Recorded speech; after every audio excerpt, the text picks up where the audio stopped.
Certain kinds of overloaded और ज़्यादा तो इस बार कितना हो सकता है ना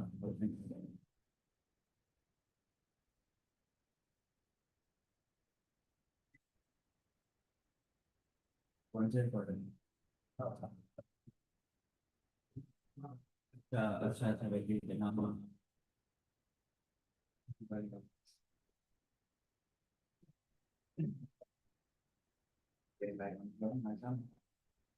हाँ ये भाई अपना इसमें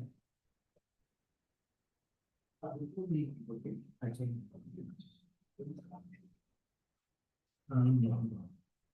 नहीं वो तो सही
Hmm.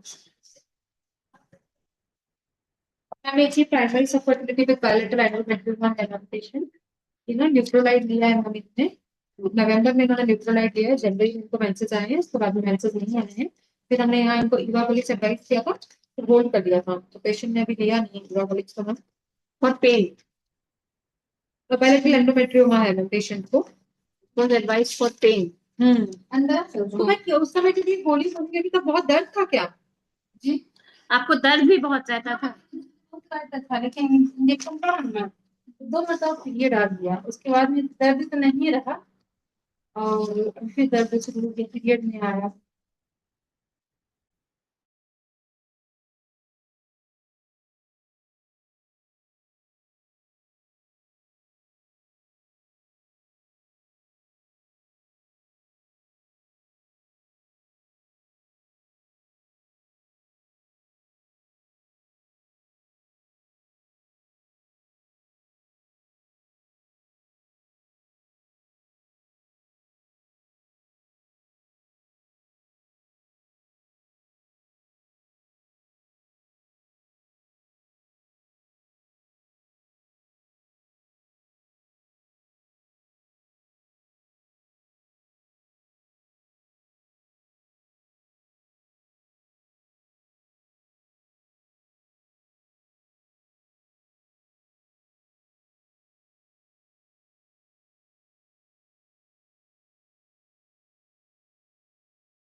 ठीक है, वापस एग्जिट कर दो।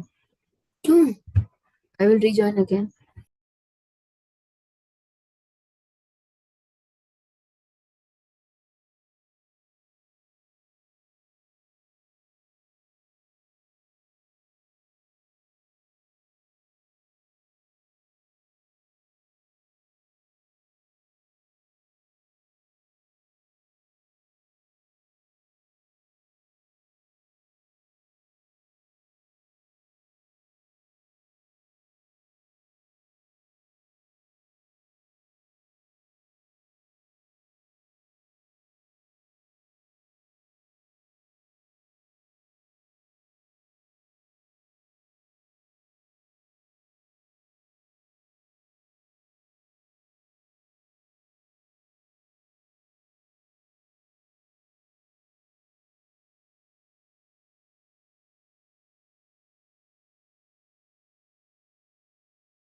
Good afternoon, everyone.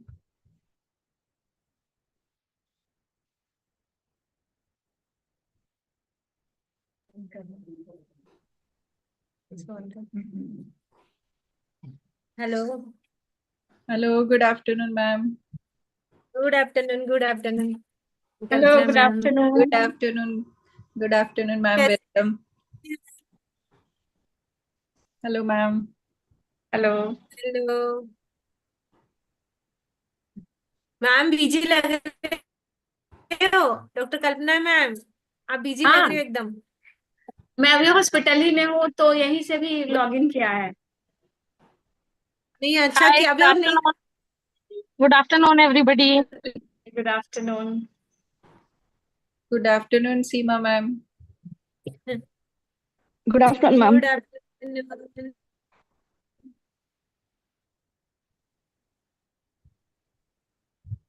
Good afternoon Seema good afternoon अच्छा Bharti ma'am has not join till now Yeah, she said she's. I don't feel no no you have talked now or will I will call her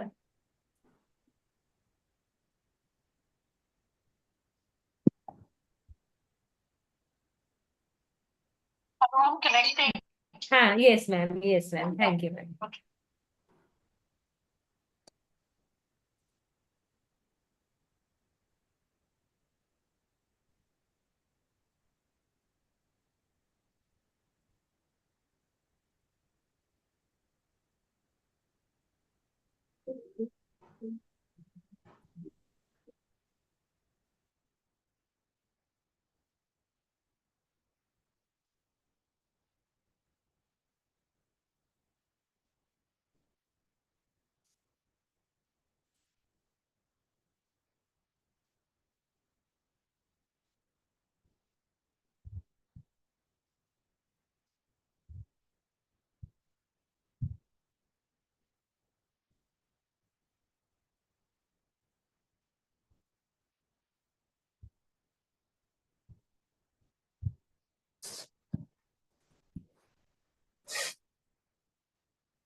Hello, Dr. Bharti, ma'am. Hello, Ritu, ma'am. Hello, Dr. Shraddha.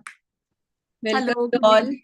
I welcome you all on behalf of IFS Chhattisgarh chapter. I'm Dr. Pooja Kadi. I'm the present treasurer of this society from Chhattisgarh. So welcome, Ritu, ma'am. Good evening, Kalpana ma'am. Good evening, Ritu ma'am. Evening everyone good evening ma'am Hi, Dr. Anuradha. Hi, Dr. Anuradha. Hi, Dr. Kalpana. How are you? Hello ma'am I am fine Hi, ma'am Veronica. Hi ma'am Dr. How are you Ashma. Hi. Namaste, Ritu ma'am. Hi, कैसे हो? Welcome, Asha, ma'am. Well, Hmm. Hi, Pooja. Hello, ma'am. Hi, Dr. Priya. Hello. Good evening to everyone. Hello Hello. Hello. Yes, ma'am. मेरा लगा ना हाँ, मेरा net लगा So before we are going to have a rocking discussion today on sonography. So I read a quote that new patients are like a box of chocolates, especially foreign chocolates. We never know what we are going to get inside it. So when we do sonography, we have to have an open mind and no predetermined mindsets or notions. We have a somewhat a clinical picture according to their history, and now we have taken the wand in our hands. So that gets very easy to correlate the things easily, and sonography is the third eye, as we all know. So we'd like to start. Can we, ma'am? Anuradha ma'am, I hand over to Anuradha ma'am for further discussion. Let's let Vinita ma'am will join. Bharti ma'am, let join first. Bharti ma'am has joined already. Okay.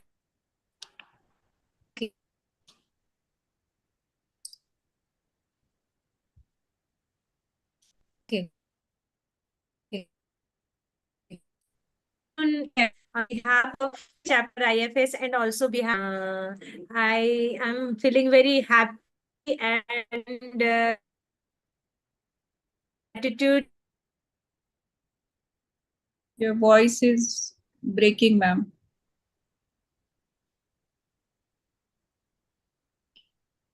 So, is there any internet connection? Yeah.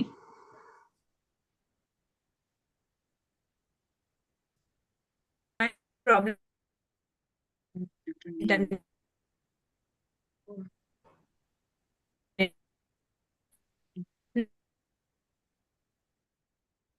Is able?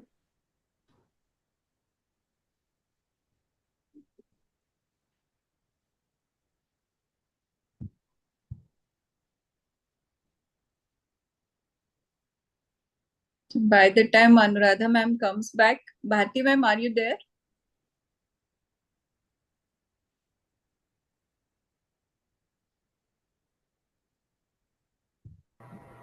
Hello everyone.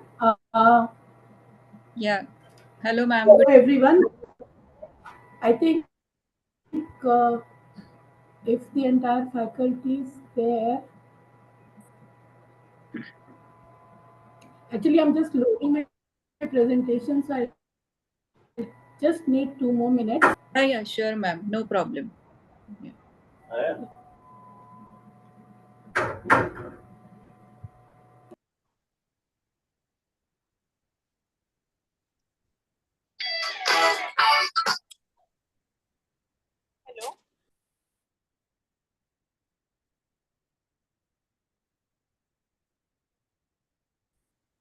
Hello.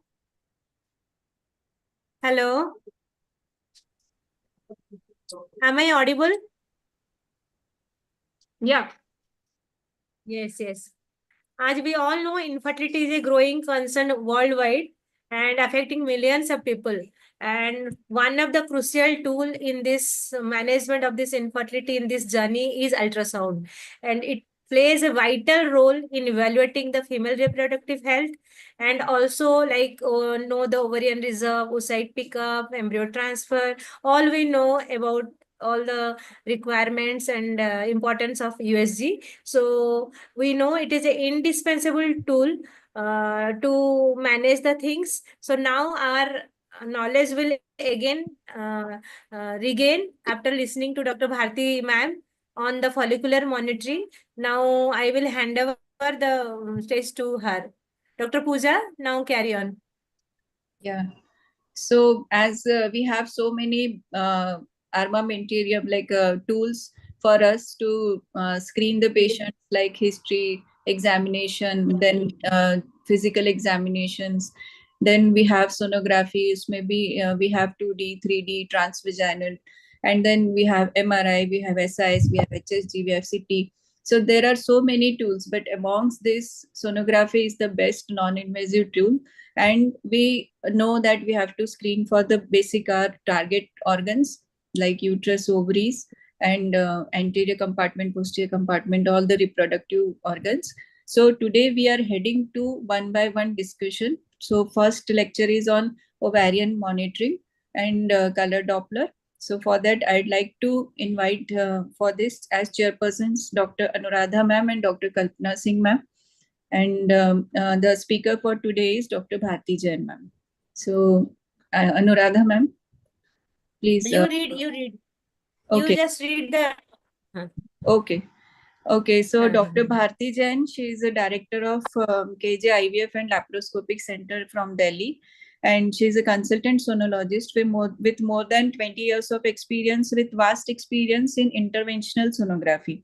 She is convener of SIG Ultrasound IFS 24-26 and co-convener SIG Ultrasound of 2022.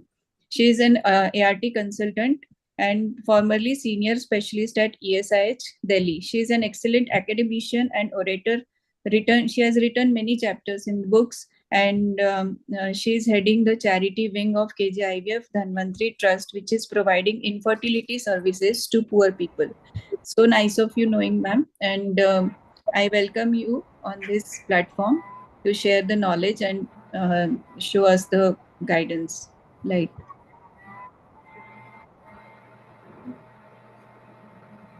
Thank you for the kind introduction. Good evening, everyone. It's my proud privilege to welcome you all on behalf of IFS Chhattisgarh's Bihar chapter and Special Interest Group Ultrasound of IFS. And I hope all of you will benefit and take home a lot of messages from this discussion, which is a conglomeration of both imaging and clinical aspect. My talk today will be on follicular monitoring in IVF, and I'll be doing the clinical touch, especially how can you well optimize and strategize during your follicular monitoring and thus plan and even prognosticate your treatment. I will be covering the various aspects, especially mentioning the role of color Doppler as and when it comes. So can I have the permission to share my screen for my presentation? Is the tech team there? Can I have the permission to share my screen? Ma'am. Ma'am, your slide you open, ma'am. Yeah, I need permission to share my screen.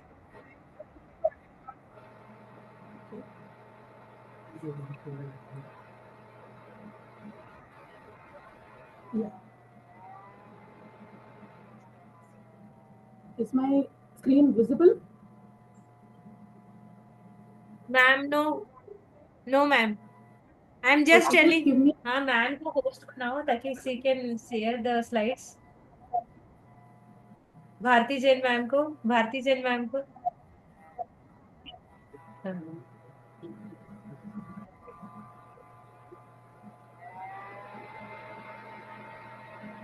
Ma'am, he's making you as a host, so you can now do it. Okay, try. Madam can now share. Ma'am, you can share, ma'am. I'm not able to. The option of sharing is not yet seen on my screen.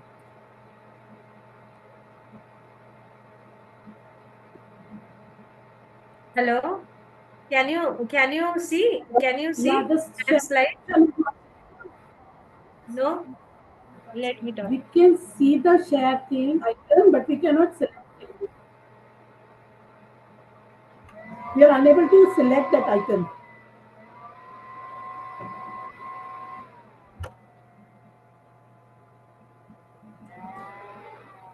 भाई homework करना है English का तो कर लो. Hello. Okay, now what do you do? I have to WhatsApp. Okay, but I'll just send it. Sir. Okay.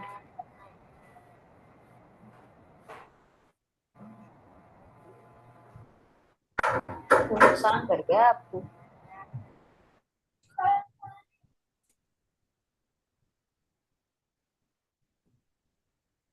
हाँ, क्यों नहीं हो रहा है, क्यों नहीं हो रहा है?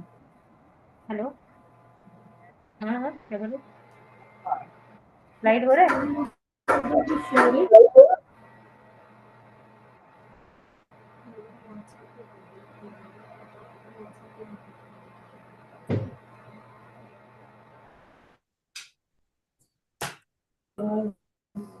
I believe most of the delegates out here are clinicians, and most of them will be doing their scanning.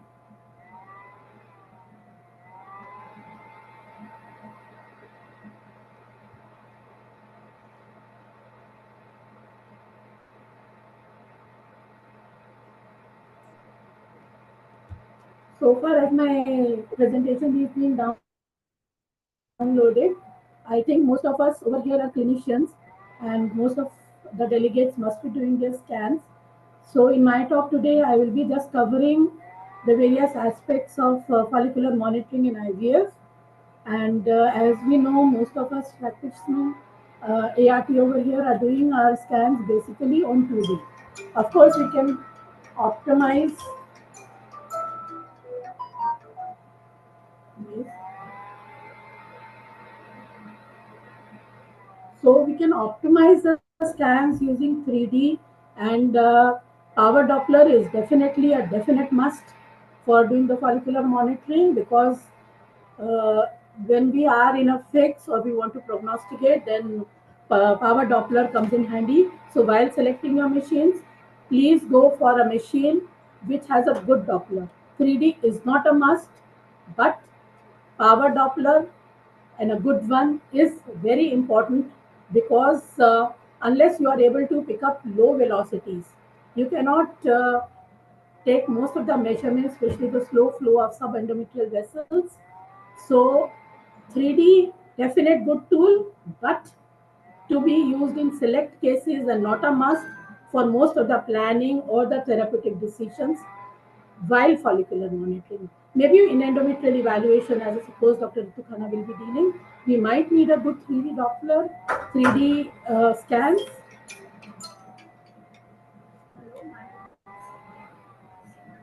So my talk will be basically on 2D scans and use of power Doppler as and when indicated.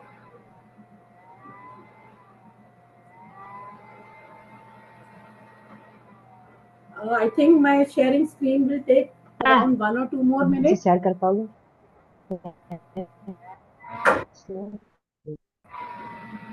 हाँ,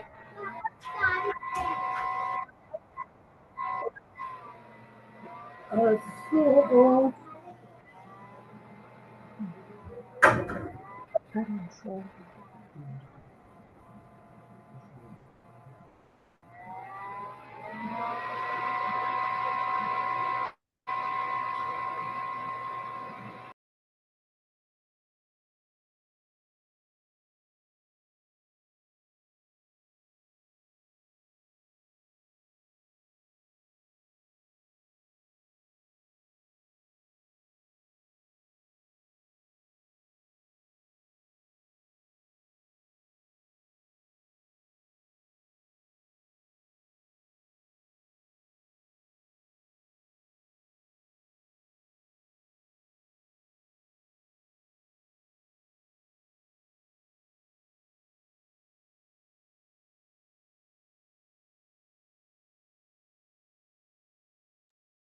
There is no voice, I think.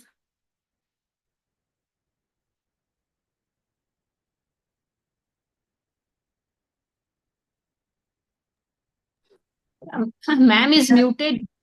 Please Yeah, unmute, ma'am. am I audible now? Am I audible? yes, yes. Is my screen?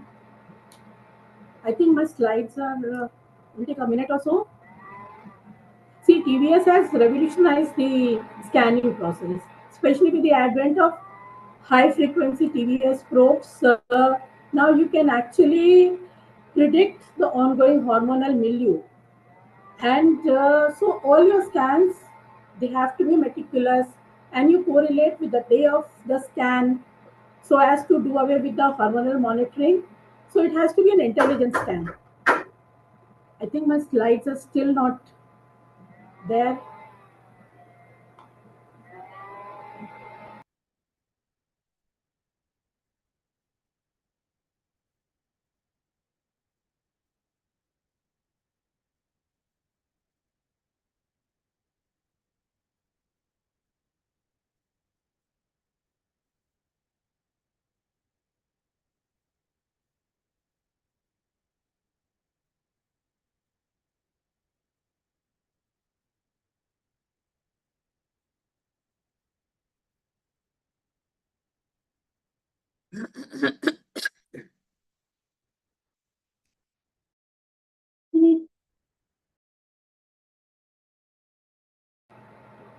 So technology is good, but it has its own teething problems. So once you're done with all this, हाँ अभी दिख रहा है, मैंने कर दिया. हाँ ठीक है, okay.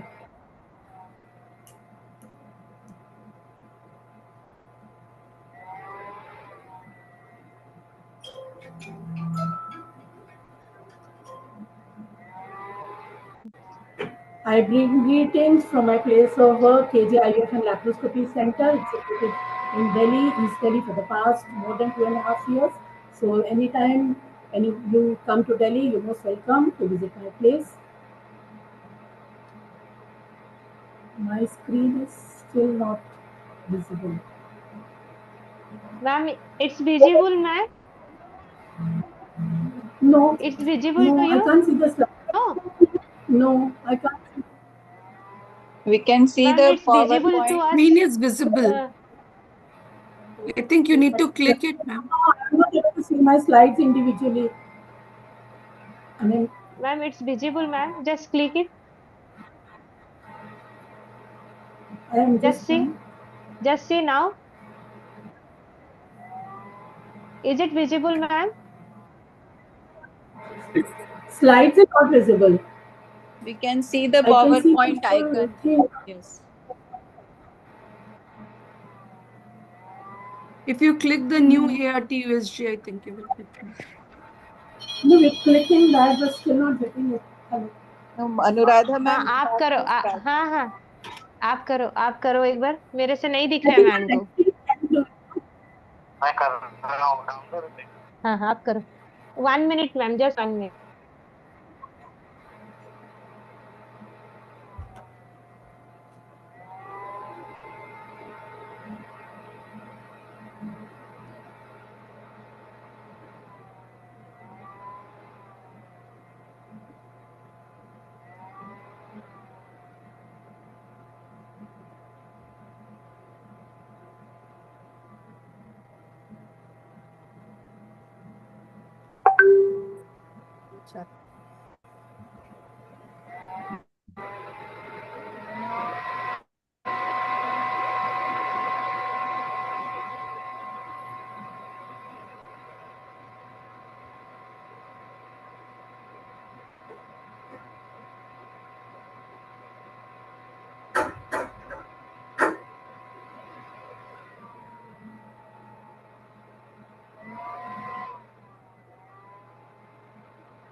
Okay, is my screen visible now? Yeah, we can see. Yeah. So this is my place of work, KGIF and Laparoscopy Center. And as I said, ultrasound has revolutionized by demystifying the reproductive endocrinology. While all of you must be training in your obs and gynae, you must have been taught all these graphs of the dynamic circulating hormones to which the uterine and the ovarian follicles are subjected to. And in my talk today, I will be telling how to correlate all these complex graphs by these simple pictures. Now, most of the hormones, reproductive hormones which you deal, they correlate with the ultrasound picture. The ultrasound, the ovarian reserve, as predicted by AMH, is seen to be positively correlated with the AFC count. FSH, we know, controls the follicular growth. So a reflection of the follicular growth, an adequate one, reflects an adequate FSH. Now, when the follicle matures, you require an estrogen adequacy, and this can be nicely correlated by the follicular size, follicular flow, and the endometrial flow in the pre-ovulatory phase. Now, mid-luteal phase requires a good corpus luteal cyst secreting an adequate. The slides are not changing. Ma'am, the slides are not changing. For me, it's changing for me. Actually, there are 2 slide shares, so you have to select the Corona one. Okay. Yeah. Are they changing now? The cursor is moving, ma'am.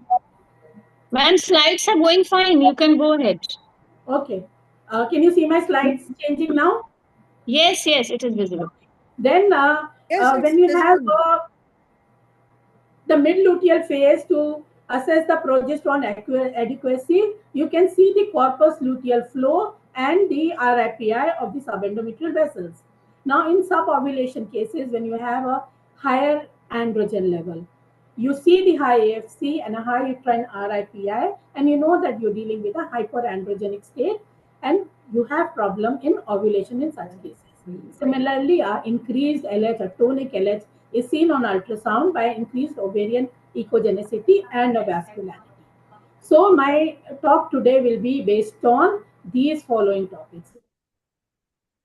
I will be addressing the ovulatory disturbances, how to assess the ovarian reserves, and once you plan your cycle, how to confirm the downregulation, see the stimulation protocol as to when you need to change the dose, decide the trigger time, and how to prognosticate your cycles. And again, I would repeat that all this work can provide 2D grace lines. Power Doppler indeed is required, especially in prognosticating. 3D has got advantage, but most of your work can be done on 2D scans. So when you have a normal reserve ovary, you have an AFC count of 7 to 10, at least more than 4 in one ovary. But as against this, like these 2 slides, you see a low ovarian volume and AFC less than 3 in one ovary or less than 6 in both the ovaries combined. Then you must be dealing with WHO type 1 and type 3. To differentiate the two, you can give gonadotropins, and we know that hypogonadotrophic hypogonadism is amenable to treatment, and you find growing follicles. But as a clinician, definitely recommended to do the baseline FSH LH, and we can differentiate between these 2 conditions. Then this most frustrating WHO type 2 PCO and ovulation. We know that ultrasound plays a very important role. Not only ultrasound forms one of the 3 diagnostic features of PCO ovary, but we can see address the functional abnormalities seen in PCO patients. Now, with the increasing the frequency of the TVS scanners, the thresholds of defining PCO morphology will change, but the 2 criteria, that is the ovarian volume and AFC count, those 2 criteria remain. So if you find criteria of follicles more than 17 in one ovary and a volume more than 10 cc in one or both the ovaries, then you classify it as PCO morphology. In addition to that, the functional abnormalities are addressed as a high tonic LH level is seen as an increased stromal flow on baseline scan. And with this high tonic OH, you know that there is most of the times no selection of a follicle. Then similarly, we have an increased intraovarian hyperandrogenism and this is seen as an earlier follicular growth. Then the FSH-LH ratio is impaired, and this leads to a follicular arrest during your scans. We know that PCO ovaries have a high AMH dysregulation. You have a high AMH, and this is associated with obesity and insulin resistance. And there was a paper in which they said that if we find follicles of the size less than 6 mm prepondering over those over 6 to 9, then there are more chances of obesity and insulin resistance. So the ovaries, they hold the key to the available follicular cohort, and you can see the sensitivity or to FSH. Coming to the markers of ovarian reserve, you know all these criteria, the biometric criteria, age, cycle length, BMI are important, as also FSH. A high FSH does not give you a therapeutic window because you know that this is gonadotrophic hypogonadism. But when you have a low AMH, but you find reasonable AFC, then you know that you may have a available threshold window. So on an ultrasound, you see the ovarian volume, see the AFC count, and you can also see the stromal vascularity on day 2, day 3, and the peak systolic velocity will help you to divide your patients into the hyper responders, low responders, or normal responders. Now, there are a lot of questions as to which is more important, AMH or AFC. AFC less than 5 to 7 is a very important criteria of defining the poor responders because this tells you the size of the developing follicular cohort. Similarly, an AMH less than 0.5 or less than 1.1 is a criteria which is cycle independent to tell you the poorer responders, but studies say that these two are comparable. And one recent paper which I read, there was a discordance of AMH and AFC. They said that probably AFC is a better indicator. कौन सी slide बोल रहा है पता ही नहीं चल रहा है My कौन slides see are not slide बोल रहा है वो मुझे वो पता ही नहीं Are है my कौन सी slides not slide moving? Excuse me, are my slides not moving? Slides are moving. It's moving now. No, ma'am. It is not moving. Oh, so I suppose the tech team has to help. Madam, you are on which slide? Tell me. I am on It's showing the day 2, 3 scan. Day 2 scan and day 3 scan it's showing. No, I'm on the. I have covered. Slide number. Which slide number you are right now, madam? I'm on slide 12. Sorry, I'm on 11th slide. Okay. No, just a minute. I am on 11 number slide. Yes, now I can see the 11 number slide. This is 11 number slide, correct? Yes. 11 number slide is showing. This is the Okay, ovarian ma'am. response testing guidelines. Yes, ma'am. Yes, Yeah. ma'am. So, like between the AFC and AMS, a lot of debates are there. But what do the papers say? This paper in 2006 by Brookman said that while predicting both the poor and the high responders, you can do either of the two, and both have got equal efficacy, and this is a strong recommendation. And adding AMH to AFC improves only the prediction of excessive response and not the prediction of poor response. Now, with the advent of 3D, there is a lot of hue and cry about the Sono AFC. So personally, I feel like if you do a dedicated scan, 2D scan, you measure from one side to the other, even in the high AFC count, you can do, but what does the literature say? This was a study, this and many other papers say that there is a moderate degree of consistency between the 2D diameter of 2D versus 3D. So there is no strong evidence that any method is better than the others, and the person doing should be choosing the modality to which he is more familiar. Now about the AFC count. The AFC count on day 2, day 3 measures follicle of the size 2 to 10 mm. There are studies which say that size 5 to 6 mm correlates better about the recruitable follicles and it detects a true ovarian reserve. But also papers say that separating follicles measuring 5 to 9 mm, 7 to 9 mm is time consuming and does not give much of a clinical benefit. So once you decide your treatment and you plan the treatment, first in the planning, you confirm the down regulation, then you monitor the recruitment and follow the growth of the follicles. At the end of your cycle, you predict the ovarian response. And meanwhile, you can also tailor the response. And while doing all this thing, you should avoid overstimulation. And in case of post cycle, then you have to cancel and counsel the patient. Now, to confirm the down regulation, you need a E2 less than 50 picogram and a P4 less than 1 nanogram. And on the basic day 2, day 3 scan, you see it as a thin line endometrium with no dominant follicle as this slide. So day 2, day 3 scan is very important irrespective of the discomfort the patient or the embarrassment the patient must be feeling. As against this is again a day 2, day 3 cycle scan and we see a dominant follicle.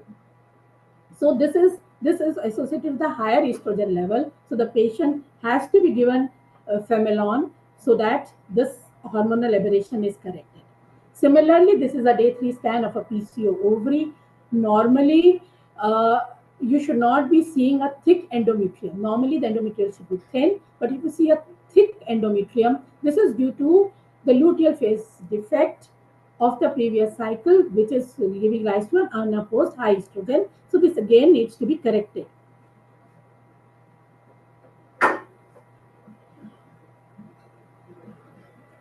Now, on day 2, day 3, you can predict the response by measuring the stromal blood flow velocity.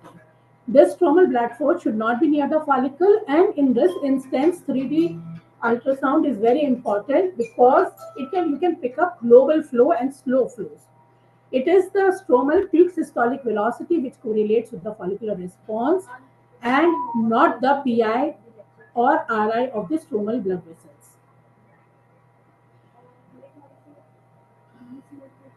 So once you evaluate the follicle, all of you know that most of the stimulated follicles are angular. So you measure the 2 diameters and your report should mention the mean of the 2 diameters rather than 12 into 14. And only if the follicle is circular, then you can measure a single diameter. See, this is the table which says that when the stromal RI is between 0.58 to 0.7, these are the normal responding ovaries, and the peak systolic velocity should be 5 to 10 centimeter per second, and there is a risk of hyperstimulation if the peak systolic velocity exceeds 10 centimeter per second, and the RI is between 0.5 to 0.58. Similarly, in poor responders, the peak systolic velocity falls to 5 centimeter per second and the RI rises. So you can counsel your patient in the beginning also. Now, these are the follicular dynamics, the hormonal correlations with the follicular size. A follicle less than 6 mm is independent of FSH. Once you see the follicle of the size 6 to 9 mm, this is a FSH sensitive follicles. And follicles more than 9 mm are FSH dependent. With the FSH action, the follicle growth occurs of follicles more than 6 mm in size. And the follicular rate is approximately 2 to 3 mm per day. When you have a high basal FSH, what happens is that there is an early follicular recruitment and a faster growth. And what happens? The cytoplasmic maturity lags. The nuclear maturity is there, the cytoplasmic maturity is not there, and correspondingly, the endometrial synchronization lags. Similarly, a low FSH leads to a slower follicular growth rate. So, a slow rise or inadequate FSH implies an aging ovary. Now, an optimal E2 indicates the follicular maturity. A mature follicle roughly releases 200 to 300 picogram of estrogen. Day 5, there is a selection of follicle, and with this, the E2 is rising.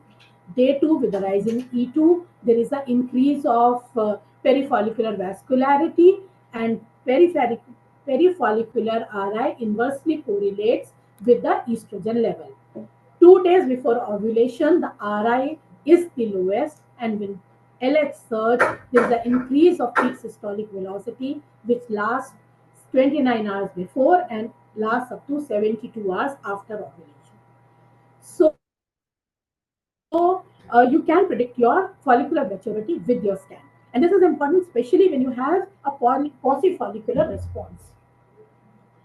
Now, you can decide your trigger time on your pre-HCG scan based on the follicular size. The follicle should be at least 18 mm. The perifollicular vascularity should be covering 3/4 or more of the follicular circumference, and the perifollicular RIPI should be between 0.4 to 0.48 or even less than that, and the peak systolic velocity should be over 10 centimeter per second. Now, various normograms have been laid. The literature is full of normograms in which you can predict the FSH dosage, and they're using various parameters like age, weight, BMI, smoking habits, cycle length, and of the ultrasound parameters that are important are the AFC count, the ovarian volume, power Doppler, and definitely the endocrine markers like FSH, LH, estrogen, inhibin, and testosterone play an important role. These are the various papers which say which parameter is very good, like the AFC and stromal velocity by Papovic. And Kuprisky said AFC and stromal flow. So you can, depending on your preference, see. This slide I've already covered. You can see the perifollicular flow and the RIPI. This is again the when you have a flow more than 3/4, then you believe that these follicles give M2 oocytes. And time of trigger, there are a lot of discrepancies. They say that follicular size as a triggering criteria, there is not sufficient evidence has been selected, and physician may choose the follicle size upon which the final oocyte maturation is triggered on a case-to-case basis.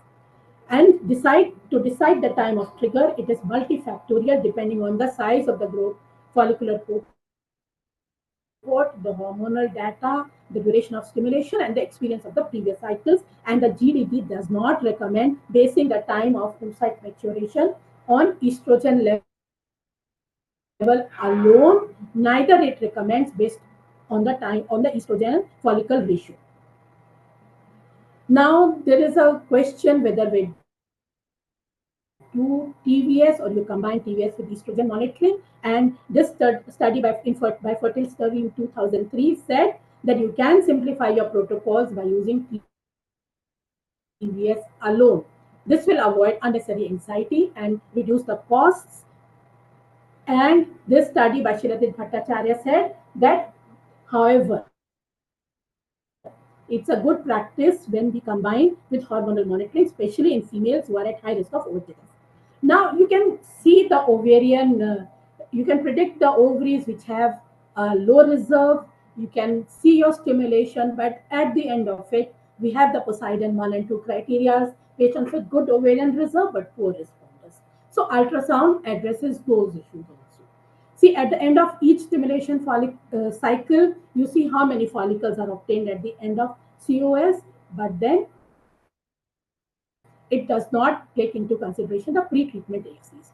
Then we have few indices which I suppose we should take into our consideration and we should incorporate into our daily practice. This is the ovarian sensitivity index, which is the total gonadotrophic dose divided by the number of oocytes. This is very important because if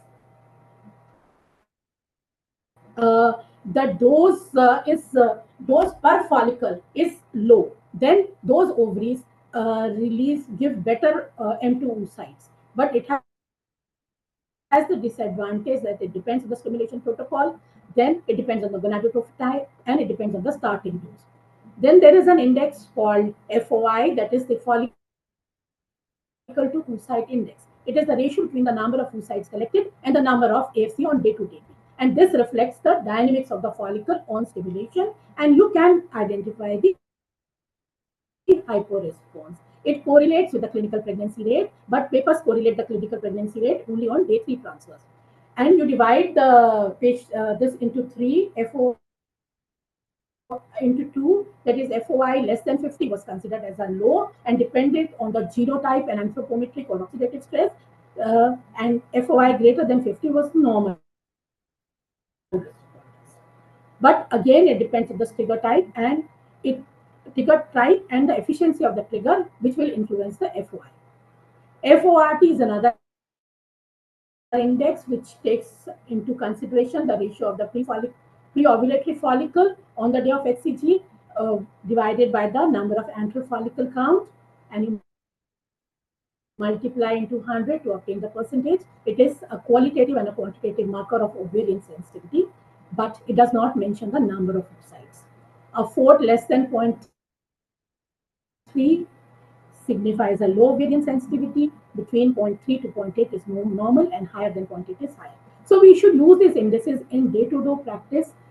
So then we can explain the hyperresponders. And it has been seen that FOI and FORT are highest in Poseidon 3, whereas in group 2 and 1 they follow, but in group 4 they are lower. So what is the interpretation? When we have a FORT less than 0.3, even after adjusting dose and protocol, you may need to see for the genetic factors, that is the receptor polymorphism, genetic mutation, and you may advise genetic screening when you have failures and there is no amenable treatment to that.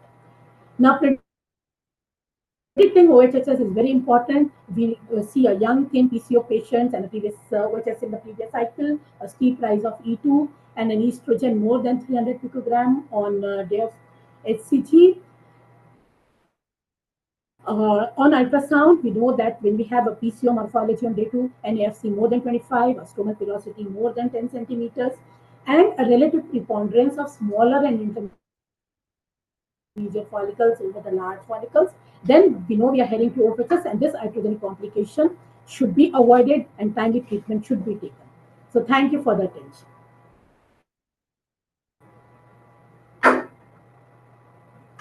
So if you have any questions, I can take them.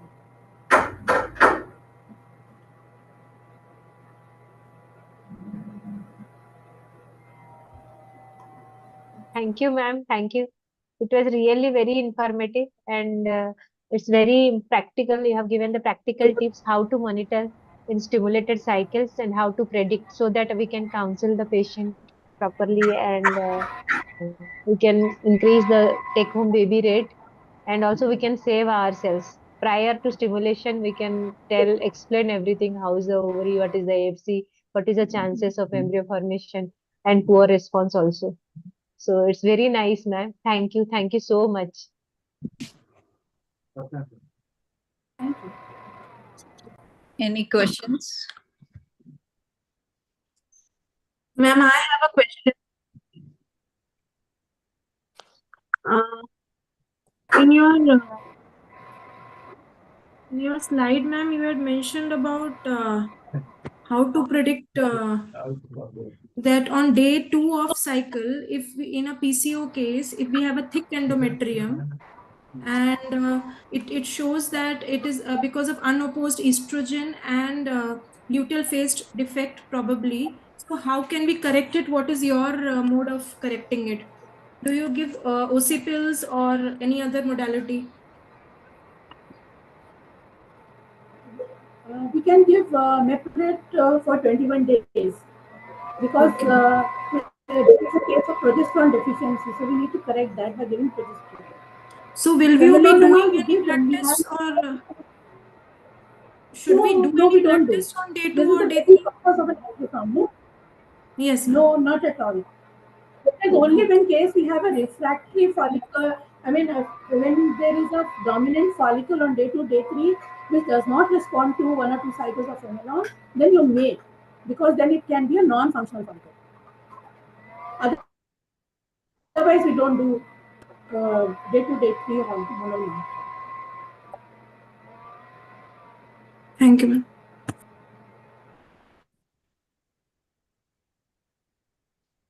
So we'll move on to the next session. For this, I'd like to thank Bharti ma'am. It was very informative and very fast, but it was very crisp and take-home messages. There are so many take-home messages from that. So in next session, I would like to invite our chairpersons, Dr. Monica Pathak ma'am. She is the present president of our ROGS. And I'd like to invite Dr. Veronica ma'am, and she is the secretary of our ROGS and past hold president of IFS also, Chhattisgarh chapter. So I welcome you both of you ma'am. And now I invite Dr. Ritu ma'am for her game-changing talk on endometrium in ART. So I invite you from the sacred place, the holy place, Banaras. I welcome you, ma'am. She is the director of Khanna Medical Center Fertility Clinic from Varanasi, fertility specialist and endoscopic surgeon. And she is a national vice president of IFS 2426, secretary Society of Fetal Medicine UP chapter 2426. She is central executive committee member of Society of Fetal Medicine. She is chairperson of Foxy Food and Drug Medico Legal Surgical Equipment Committee 2124. She is VP Varanasi OBGY from 22-23. And she's working on exclusive single embryo transfer. She has been awarded many awards like Dr. B.C. Roy Memorial Award for outstanding contribution in the field of gynecology, Presidential Award in 21 by IMA Banaras, and she has published many papers and her first edition on role of CoQ in male infertility. Thank you, Dr. Pooja. Thank you so much Unending, ma'am. for those kind and loving words, and to my respected chairpersons, Dr. Monica and Dr. Veronica. And thank you, first of all, Dr. Anuradha and Dr. Kalpana for collaborating our SIG with the Chhattisgarh IFS and the Bihar IFS chapter. And also, I'm grateful to our mentor, Dr. Ashok Khurana sir, and also Convener Bharti madam, who's always a support for us to be moving forward. So with this, I would like to begin my talk on the ultrasound assessment endometrium as a game changer. And we all know that endometrium is a very dynamic structure, and it's always going to keep changing depending upon the hormones which are being secreted, and also the autocrine and the paracrine factors also. So now when these changes occur, they are exquisitely timed and tuned to ovulation, allowing a narrow window of opportunity for implantation. And this is called the window of opportunity or receptivity or the implantation, which is a 4-day window from day 20 to 24 in a woman who has a cycle of 28 days in these women. Now, what happens is there are certain changes which are really happening in the endometrial epithelial morphology. And what is that is there appear the membrane projections. And these membrane projections are called as pinopodes. And these pinopodes are all dependent on the progesterone, and they do just like an apical cellular protrusions, and they appear between day 20 and 21 of a 28-day natural cycle of menstruation. Now, if you look at this endometrium, it can be divided morphologically into an upper 2/3, that's the stratum compactum and spongiosum, and then the low 1/3, that's the basal. Now, the functional layer is just preparing for implantation of the blastocyst, and therefore, it's a site for proliferation, for secretion, and for degeneration. Whereas, on the other side, the basilis is there to provide the regenerative endometrium following the loss of the base functionalist layer. We have got a tremendous vascularity and a good architecture of vascularity in the endometrium. And we know that the major part is from the uterine arteries, which will give rise to the arcuate arteries, which will move circumferentially into the outer third of the myometrium. And these vessels thereby will give rise to the radial arteries, which will just cross the myoendometrial border and then give rise to the basal and the spiral arteries. So what happens is everything is hormone dependent. When you start with menstruation, what happens is the estrogen progesterone levels go down. And once they go down, there is an increased coiling of the spiral arterioles caused by the shrinkage of the endometrium And what it's going to do is it's going to cause a circulatory stasis. And therefore, there's going to be tissue ischemia. And a vasoconstriction of these spiral arteries will lead to necrosis of the wall. And that results in the bleeding during menstruation. So the distal portions of the arterial system, the capillary and the venous, they're being shed along with the functional layer. And when you put your color Doppler at the time, only the spiral arteries undergoing substantial anatomical changes would be demonstrated. And if you look at the extreme right, this is sonographic uterine cavity, which is seen at the time of menstruation, which has got sonolucent and hyperechoic components over here. So there's so many changes which are going throughout the menstrual cycle. Once your corpus luteum regresses, all the ovarian steroids drop down and the hypothalamic pituitary unit is being suppressed, and thereby the FSH starts increasing. And you see that a new cohort of ovarian follicle starts forming. Theca interna of the follicle begins to secrete estrogen under the influence to trace values of LH that always accompany the release of FSH. So estrogen is going to stimulate the regrowth of the endometrial patches. And on the other hand, you will also see so many endometrial tissues which are still shedding. So on ultrasound here, when you look at this echogenic line. The endometrium appears very thin, less than 5 millimeter, and slightly more echogenic than the surrounding myometrium. So therefore, the central echogenic line over here is the uterine cavity, and the outer lines will represent the basal layer of endometrium, or the interface between the endometrium and the myometrium. And now the blood vessels beginning to run upward from the basal layer towards the surface of the endometrium. As the proliferative goes on, these endometrial glands are going to grow. They're going to become tortuous. Why? Because there's so much of active proliferation of the epithelial cells. And the estrogen-induced changes occur because of the response of binding of the hormone to the nuclear receptors. And we must also know that there's presence of estrogen receptors in the nuclei of the endometrial cells. And what happens is it's responsible for translating all the hormonal impulses into all the structural changes that we see. As we progress and move to the beginning of the second week, the inner part of the endometrium is hypoechogenic, as we can see, and it consists of two endometrial layers which are going to touch each other, and they form a hyperreflective line in between, as we see over here. So the hypoechogenic part of the endometrial layer, why does it occur? Because there's a lot of edema which is there and therefore gives rise to this hypoechoic layer. And the borderline between the endometrium and the myometrium is seen as a bright band. The hypoechogenic zone which is there between the intermediate echo and the lining is what is functionalis layer of endometrium, and therefore it's not to be confused with the relatively hypoechogenic halo which is surrounding the basal layer, and this corresponds to the vascular network of the endometrium and the myometrium.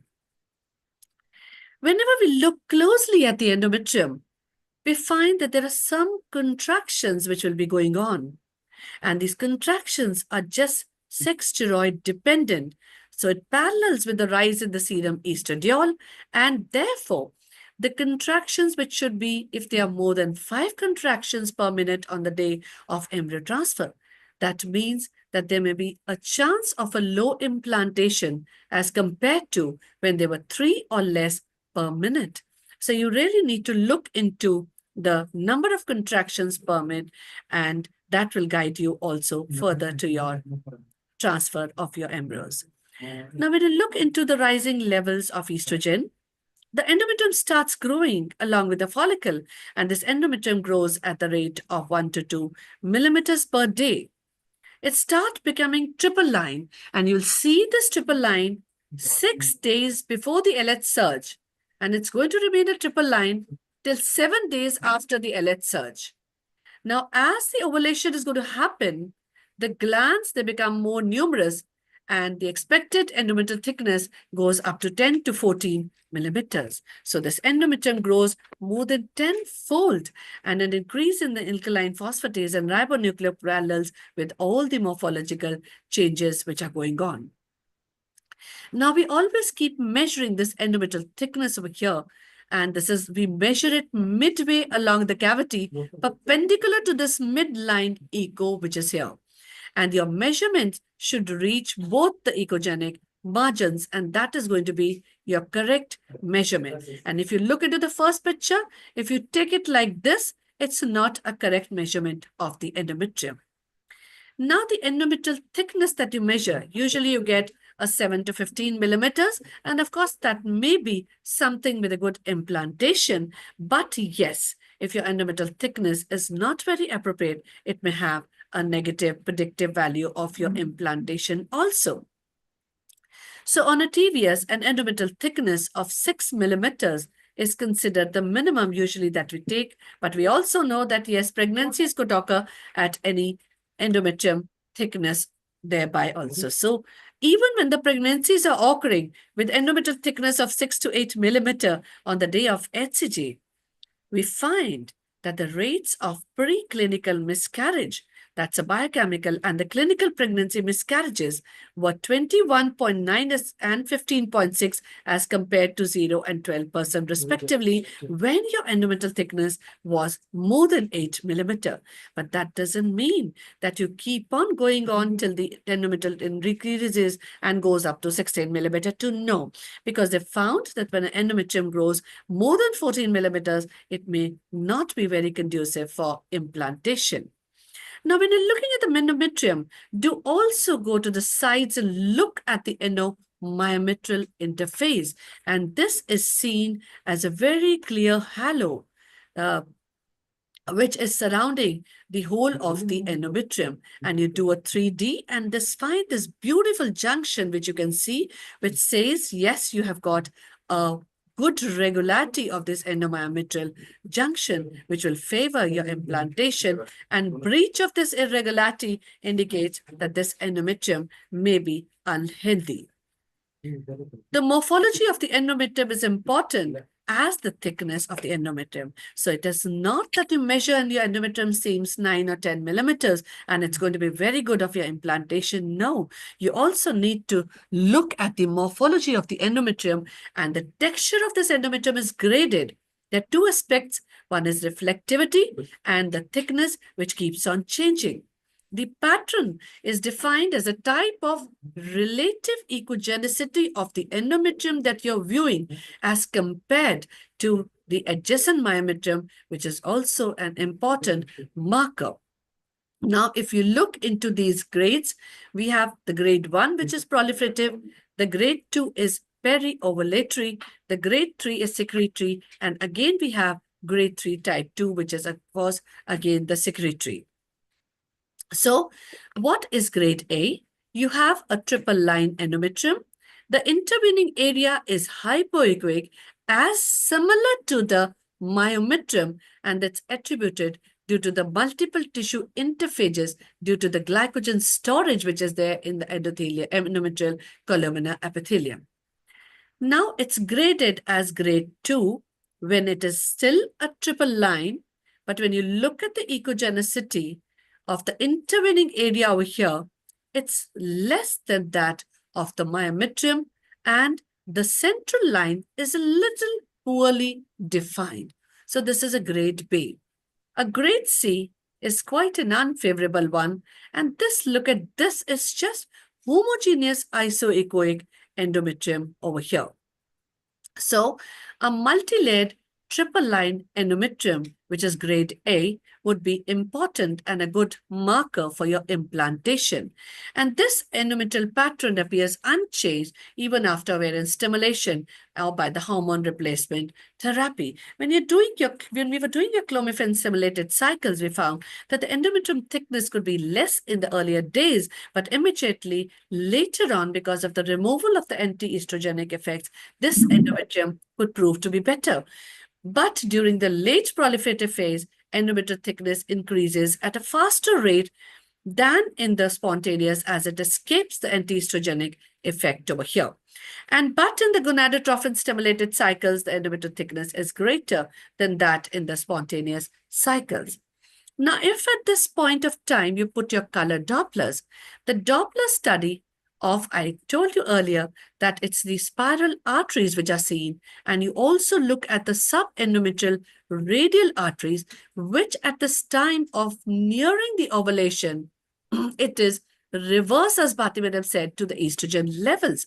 So your estrogen level rising, and the resistance to here would be keep on decreasing till you reach your ovulation retrieval time. Now, if on day 2 scan, you've put your color Doppler, you should be getting the least, or I say no vascularity. You don't have to get worried over it. Why? Because the estrogen and progesterone over here is at a very, very low level.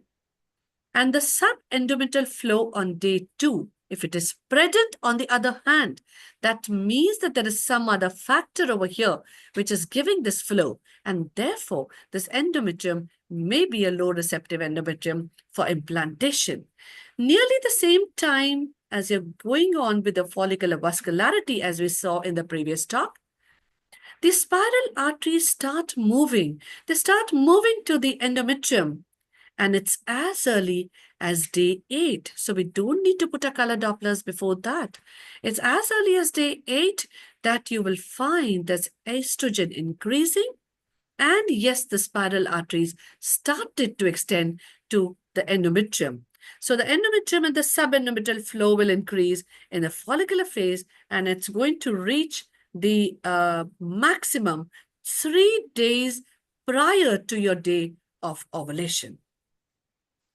So now when you're looking at the spiral arteries, look how much they have moved. Now, if these myometrial vessels are just in these spiral arteries, they're just in the myometrial area and they're seen only over there, then of course it's a zone 1.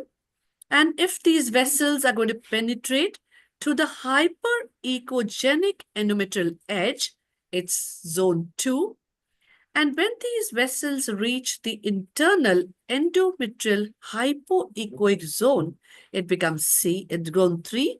And when they're going to reach beautifully the endometrial cavity, it's a deeper vascularization, and that's fantastic. And it's called as a zone 4.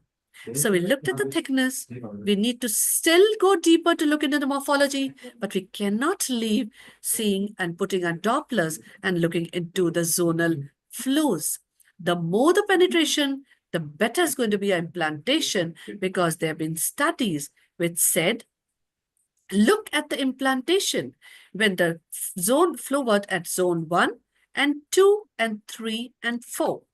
Look at the pregnancy rates, 24 to 47 when it was zone 3, and moving to as high as 67% to 74% when it was zone 4. Not only this, when they further went into the studies and the vascularity zones, they said, look at zone 3 and 4. The number of pregnancies were more. The beta HCG were positive and more. The gestational sac was much more in zone 4 rather than 3. And the miscarriage rate was less in zone 4 rather than in zone 3 of the color Doppler flow that we saw to the endometrium. Yes, sometimes we also need to put up color power Dopplers. And why do we need to put it? So as to detect the single vessels which have got very low velocity blood flow to avoid the signal loss due to a 90-degree angle incidence of this ultrasound beam. So the vessels that reach the endometrium, we need to take care. And when they cover at least 5 millimeters of the area of the endometrium, that is a very, very good prognostic sign over here. And the pulse Doppler of these arteries indicating RI of 0.8 to 0.6 to 8 and a PI of between 1.1 to 2.3 indicates, yes, it's a good prognostic factor. So there is a fall in the vascular indices after ovulation.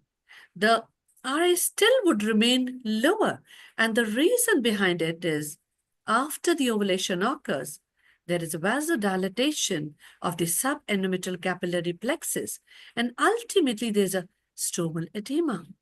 And why is it necessary? Because all this is important for a good embryo implantation. So endometrial angiogenesis is very different in a natural and a stimulated cycle. When you're monitoring a stimulated cycle, the endometrial and the subendometrial vascularization would be at least 35% less in the stimulated cycles. And when a pregnancy is achieved in the absence of any of the flows, maybe endometrial or maybe subendometrial, we'll find we were very happy that there's a pregnancy, but more than half of these pregnancies will vanish off as spontaneous miscarriages. Therefore, the subendometrial and intraendometrial vascularization, not later, but on the day of HCG that you're going to trigger her, is a useful predictor for any failure of implantation, irrespective of whatever morphology she may be having. Pulse Doppler analysis. Do not leave your uterine artery. Always go on and put your color Doppler to the uterine artery, and you see this, of course, between 2 to 3 days of the transfer and also the day of HCG, because high resistance blood flow in the uterine artery may lead to a high resistance flow in the endometrial vessels, and therefore the oxygenation will not be proper, so it will lead to your low implantation rates in spite of everything else. We have the Epper-Bumps uterine scoring, which takes into consideration your thickness, the layering, the endometrial contractions, the echogenicity, the uterine artery Doppler, and which of course should be less than 2.5, which is good. The endometrial blood flow in zone 3 and the myometrial blood flow also. And together, a maximum score of 20 was associated with 97% of the pregnancy rates. But when they got a score of 13 or less, it really resulted in no pregnancies. Apart from this, if you're well versed with your 3D ultrasound, sometimes you have a very long cavity and endometrial thickness would always remain thin. But there is a time where you could use your 3D and do an endometrial volume by vocal, tracing the outer edge of the hyperechoic outer rim of the endometrium. And then, of course, you use the rotation for vocal.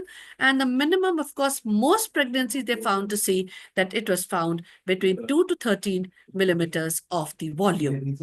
So after displaying the endometrial volume in the vessels through the 3D power Doppler angiography, a program which is called as vocal, that is a virtual organ computer-aided analysis, could also be applied to calculate the endometrial perfusion. And then you have your indices. One is VI, which says the number of endometrial vessels, and they'll be expressed as a percentage. The flow FI is the intensity of the blood flow, and VFI is the vascularization flow index, is the average value of the color in all the gray color wall cells of the endometrial that explains the way of vascularization as well as the flow of the endometrium. So though there is no consensus, but there were studies by Kubicek who said that a subendometrial FI of less than 11 on the day of embryo transfer was a cutoff for a poor implantation. So the lower resistivity index of 0.49 to 0.57 in the subendometrial vessels as compared to an FI, which the higher it is, the better it is for your implantation. So if you're using, you could use this to predict, because VFI on the day of HCG is more sensitive than any of the VI and FI for predicting. And if you have a VFI more than 0.24, it has a sensitivity of 88.9%, and for prediction of pregnancy with 33% of pregnancy rate. But sometimes you always keep getting a low endometrial vascularity, but we shouldn't hesitate and still go on to dig. Why is it so? Are there any causes? Look for causes like hyperprolactinemia. If she has got a chronic endometritis, endometriosis, or synecdoche, they're never going to respond unless you're going to treat all these conditions. So if you look into the secretory phase, the endometrial decreases by 0.5 millimeter on the day of LH surge. And further, it's going to increase by 2 millimeter during the luteal phase.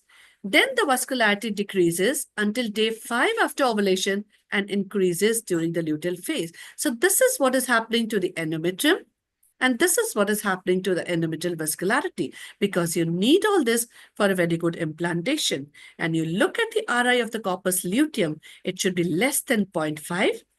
If you look at the uterine midluteal indices, the spiral artery resistance should also be less, and that is less than 0.5, and a uterine artery PI less than 2.5 is a very good parameter for all your implantation. But you may have a luteal phase defect. How do you see it on ultrasound? You'll find that the resistivity RI would always remain more than 0.5 on the mid-luteal and the late luteal phases. If you go to the spiral arteries, again your RI would be more, maybe 0.7. And yes, if it is a luteinized unruptured follicle, you look at the perifollicular, it'll going to be a higher resistance, and throughout the cycle with the similar values being carried. So this is how with the ultrasound, you could follow and see that there could be a luteal phase defect or there could be a luteinized unruptured follicle. Also, when you're doing your embryo transfer, this ultrasound, the 3-dimension also allows visualization of the coronal plane of uterus, and that's been recommended that if you find the maximum implantation point, you choose this point at the time of your embryo transfer. This is an intersection of 2 lines that are drawn parallel to both corner on a mid-corner section of the uterus. And it was hypothesized that MIP, as this point of endometrium, is in the trajectory line when the embryo falls over here into the uterus during the process of a natural conception. And why is it so? Because this point is the thickest over here, and therefore it also has the greatest blood flow. So still, while you're looking at the endometrium, you keep looking at other pathologies, which are near misses, and do not miss any submucous fibroid.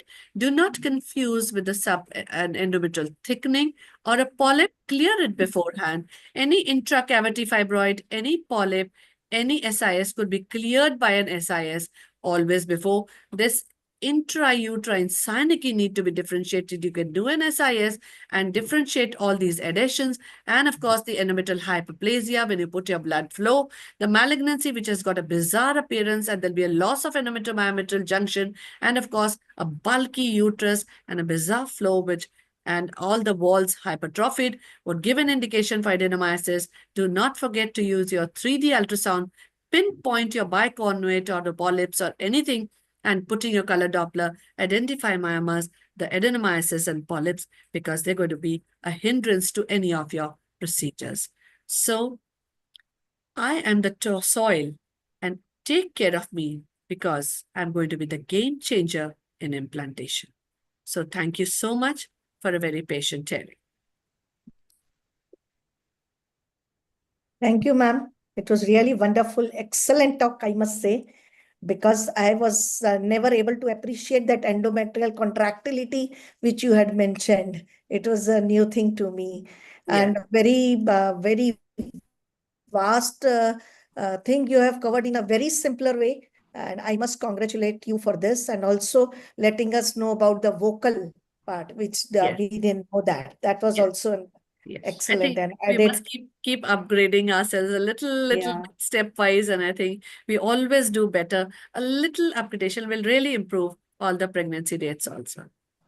Thank you for updating us with the it was excellent presentation. Thank you. Thank you so much. Thank you, ma'am. It was really very wonderful talk. Yes. Especially the Doppler, all the indices and everything you elaborated in such a nice way. So congratulations to you. And your voice pitch was excellent. It was so soothing to listen to you. Thank you. Thank you so much. And thank you for having us together with your 2 chapters. And Ritu ma'am is always very pleasant to talk to. Yes. And I must say, Ritu ma'am, it's always very pleasant to hear to your talks, and your voice is always as pleasant as it was today.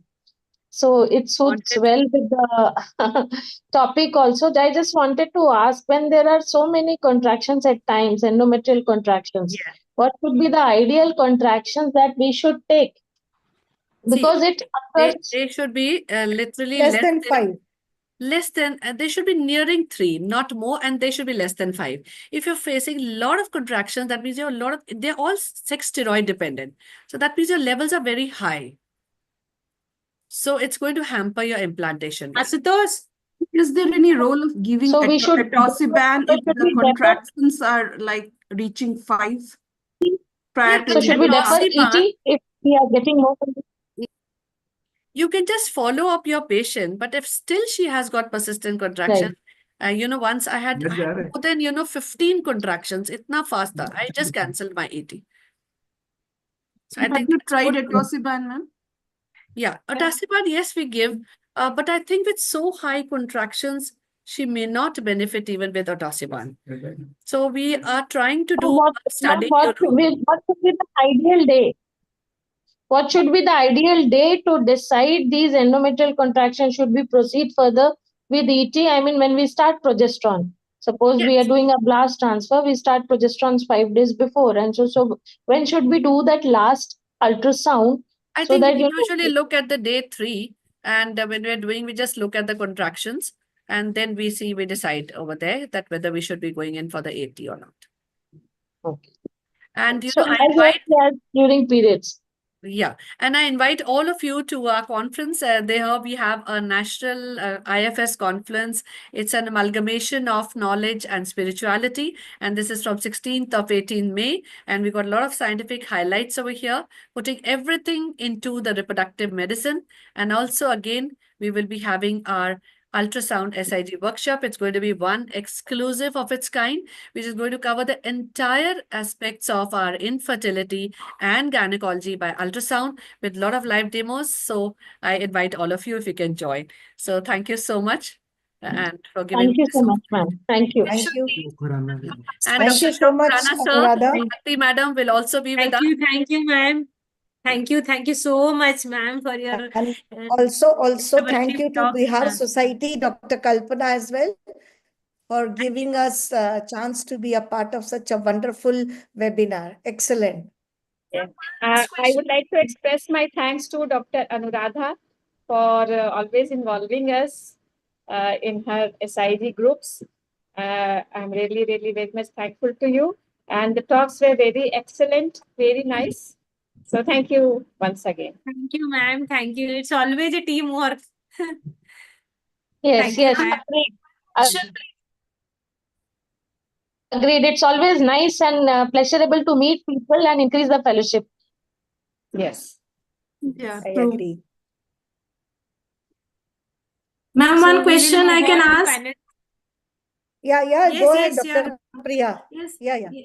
Yes, ma'am. Ritu ma'am, I want to ask, like, even sometimes on day 12, usually in elderly ladies going in for IVF more than 38 years of age, and on day 12 only we find a little cystic endometrium, even with very low dose of priming dose if we are using, still we find an cystic endometrium. So how do you propose to handle that kind of You know situations? what? The endometrium is and the follicle is totally dependent on the follicle. Now, how is your follicle growing?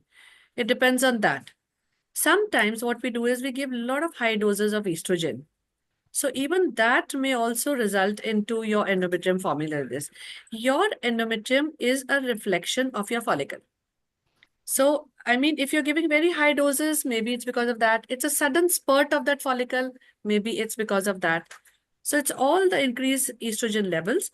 And if you've seen them before, and if you've not seen them, sometimes, some patients, they stimulate and come to us. So we really cannot make out whether this is a particular problem with the growth, or there may be some cystic, especially with the elderly, they could have a Yes, polypoidal sort of endometrium. And that could also give us that appearance. Then we need to do a hysteroscopy for them, and they'll do it. Because then that is not a healthy endometrium to do an embryo transfer.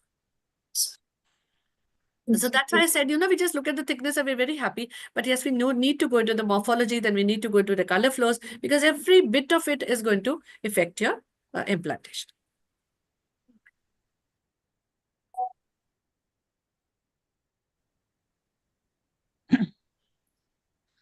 So after this brainstorming session, can we move on to the panel's discussion? Yeah, go ahead. Yeah. So I would like to invite our next session, panel discussion, that is on USG in infertility, overall infertility scenarios. And for that, I'd like to invite to moderate the session Dr. Durga ma'am and Dr. Shalini Singh, and our expert will be Dr. Asha Jain ma'am. So Dr. Durga and कल आना होगा शाम को कितना बजे बेटा? Shalini ma'am, I think. Hello, I'm Dr. Shalini because the name is wrong. I have logged in from my son's laptop. Sorry. Okay. Yeah, welcome, ma'am. Dr. Durga can't join because she's gone for some emergency. So I'll be moderating the session. Yeah. So ma'am is a fertility consultant at 9M Fertility. She's from Mumbai. And From Hyderabad. I am working in Hyderabad, ma'am. Okay. Right Sorry. now. Yeah. Sorry. So we have for our panel discussions, panelists, Dr. Ruchi, Dr. Shreya Goenka, Dr. Priya Singh, Dr. Shraddha, Dr. Astha Gupta, and Dr. Seema, and myself. So Sushma ma'am is busy somewhere, so she cannot join today. And Dr. Shreya also had some emergency, so she'll join soon.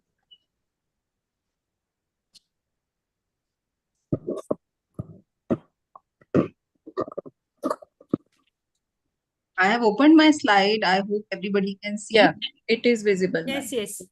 So shall we wait or shall we start our session? We can start, ma'am. Yeah, we can start.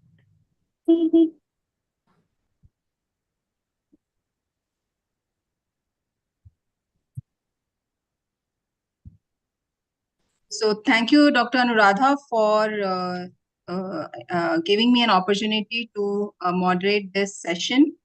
So today we'll be discussing, we had a very enlightening talk from our very good speakers.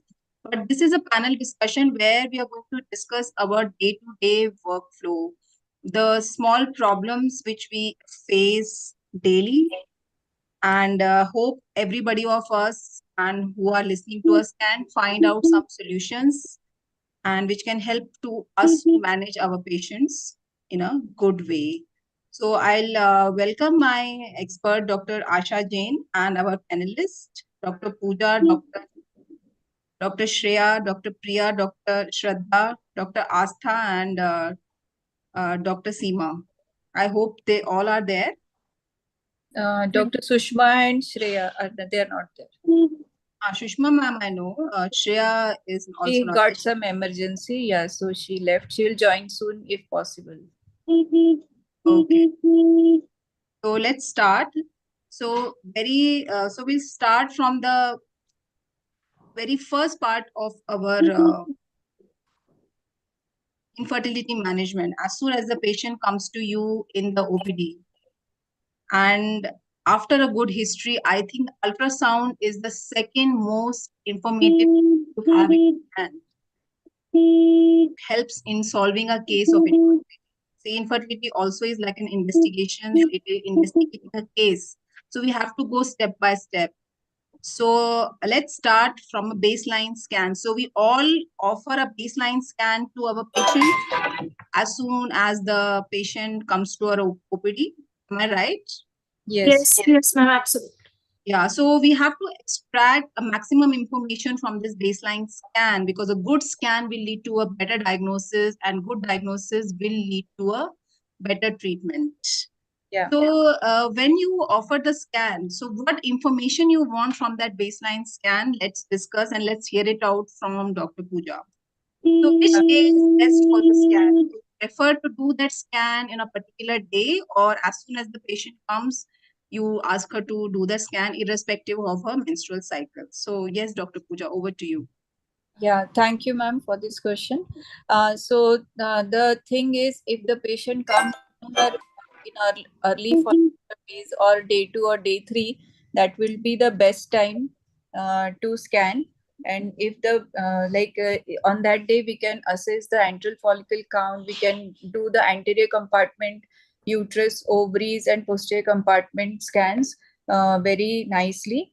So we can see the uterus, the size, shape, anteverted, retroverted, or we can see any pathology if it is there, and we can see the ovarian morphology, antral follicle counts, and we can see any mobility test, like if there is any tenderness, or if there is any history wise, we can see if she is having any dysmenorrhea or any cycle irregularities. So according to that, we can correlate, we can have her history in mind, and then we can see other things. And if there is any history of previous treatment she has taken, or IUIs, or failed IVFs, or recurrent implantation failures, so accordingly we can see, and we can get the maximum output for her from her first scan. Okay. So I think the house agrees that we should do the scan on day 2, day 3. But uterus wise, it's okay. You can evaluate the uterus at any phase of the cycle. Ovaries also, day 2, day 3 is better. But Yeah. what about the endometrium? Can you evaluate endometrial abnormalities on day 2, day 3? No. Anybody else would like No. to No, say? no, ma'am. No.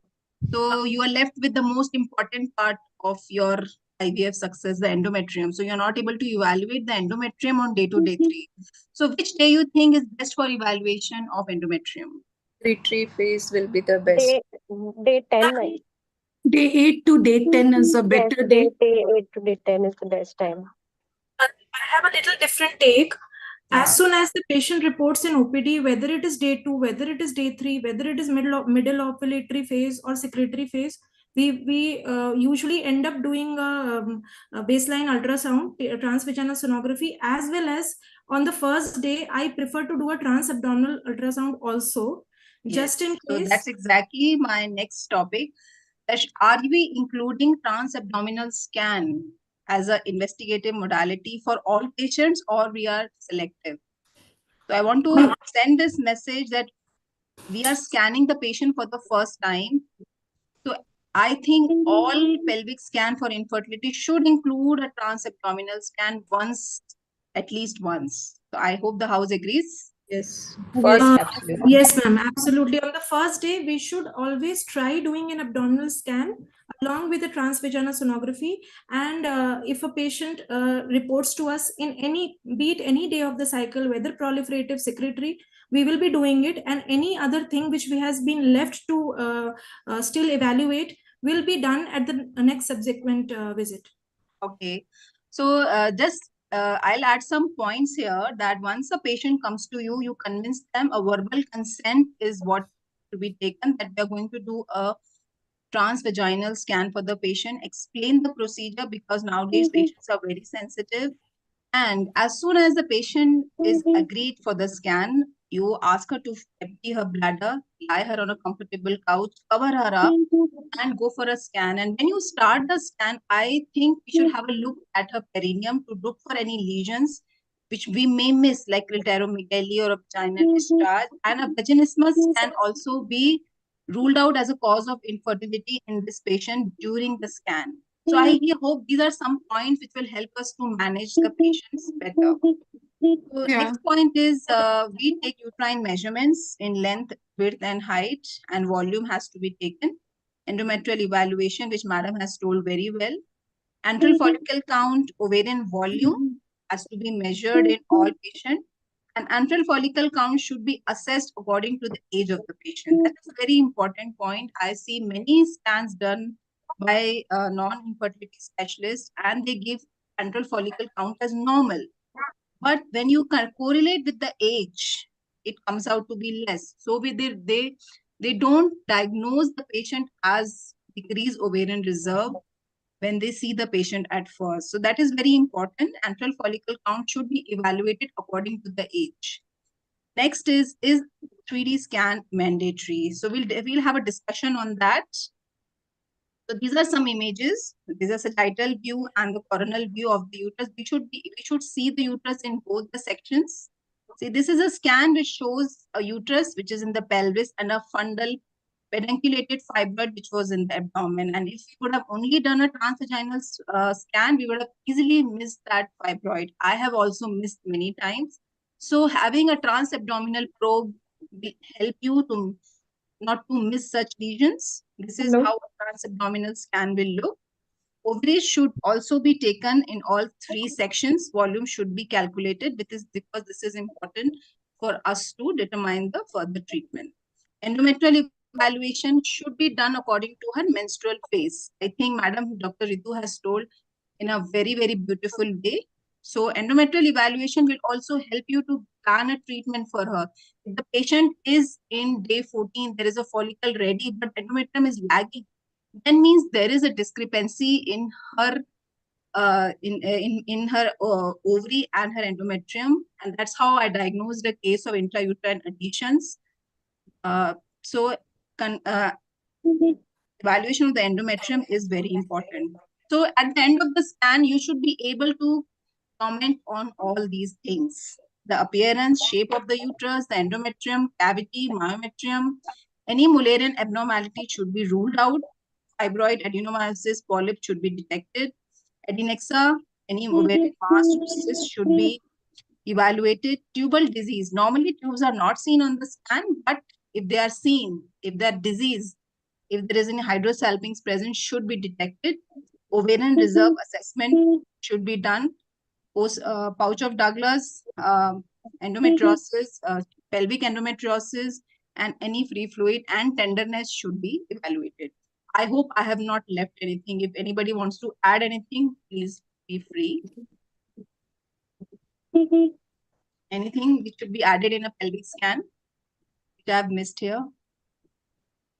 The mobility test. Mobility. That is, I think, assessment of our endometriosis. We will do that sliding sign to look for the accessibility of the ovary for the pickup. Yeah, that should also be evaluated. So let's move on to our next. So this is a beautiful image which I found out on internet. That is the power of 3D, I think. 3D. So can 3D scan improve the patient care? I think there was a small discussion which was already done that 3D scan is not very important. Does the house agree? Can 3D really improve the patient care, or we are equally good without 3D? So 3D should be In done infertility, for there is definitely a role of 3D. Dr. Because it Ruchi, helps if she us can answer that question, I'll be happy. Yeah, ma'am.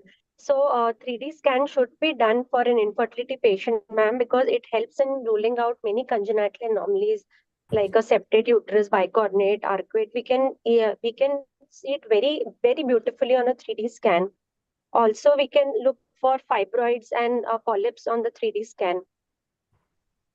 Fibroids and polyps we can diagnose on 2D also. But why I'm Yeah. asking, how does it improve your management of the patient? There are many, I think, fertility people who may not have a 3D. So are they missing something?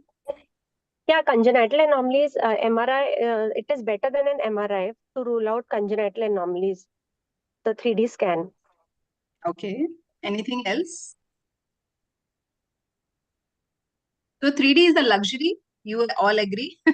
So So any if we talk person, about Can I add, ma'am? if we talk about fibroids in a patient with infertility, if we are planning an embryo transfer, even if it is infertility, 3D ultrasound very beautifully gives us the location of the fibroid, whether it is indenting into the cavity. It gives us a beautiful picture of the cavity, how much is the fibroid entering into the cavity, which will give us a decision whether we should plan to operate or not whenever we are planning an embryo transfer. So that is especially in case of fibroids. Can I add? Polyps separately we can see in a 2D also.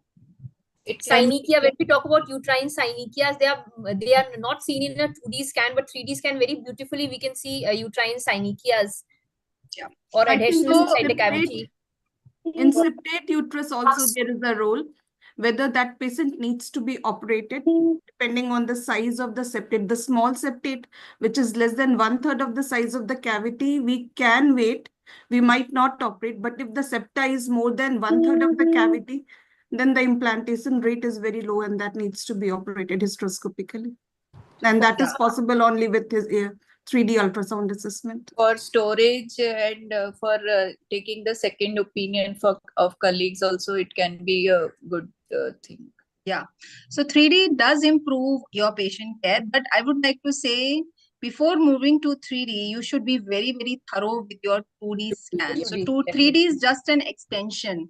So it doesn't mean if you have 3D, you stop looking at the grayscale, right? So 3D does add to the patient care, but not, it just add 10 to 20%, I would say. So it gives you a better evaluation of your endometrium. Then it gives you a better spatial orientation for polyps, adhesions, fibroid. Junctional zone, which is not seen very clearly on 2D, can very well be appreciated on 3D scan. As Madam said, congenital uterine anomalies, 3D is now the new gold standard for diagnosing these anomalies. Then there is an important feature, which is Sonode AVC, which we will discuss. How does it help us to manage the patient better? And calculation of endometrial volume, which is not possible in patients if we have 2D scan. That is also an important feature of 3D scan. And we'll see later on how it helps us to manage the patient in future. So these are the beautiful 3D images, and they look very, very beautiful to our eyes. But if you are not having 3D, that does not mean you are doing injustice to a patient. If you're very good at 2D, you can diagnose many disorders. So don't worry, don't get disappointed. So let's discuss a small case. There is a 33-year-old patient with primary infertility.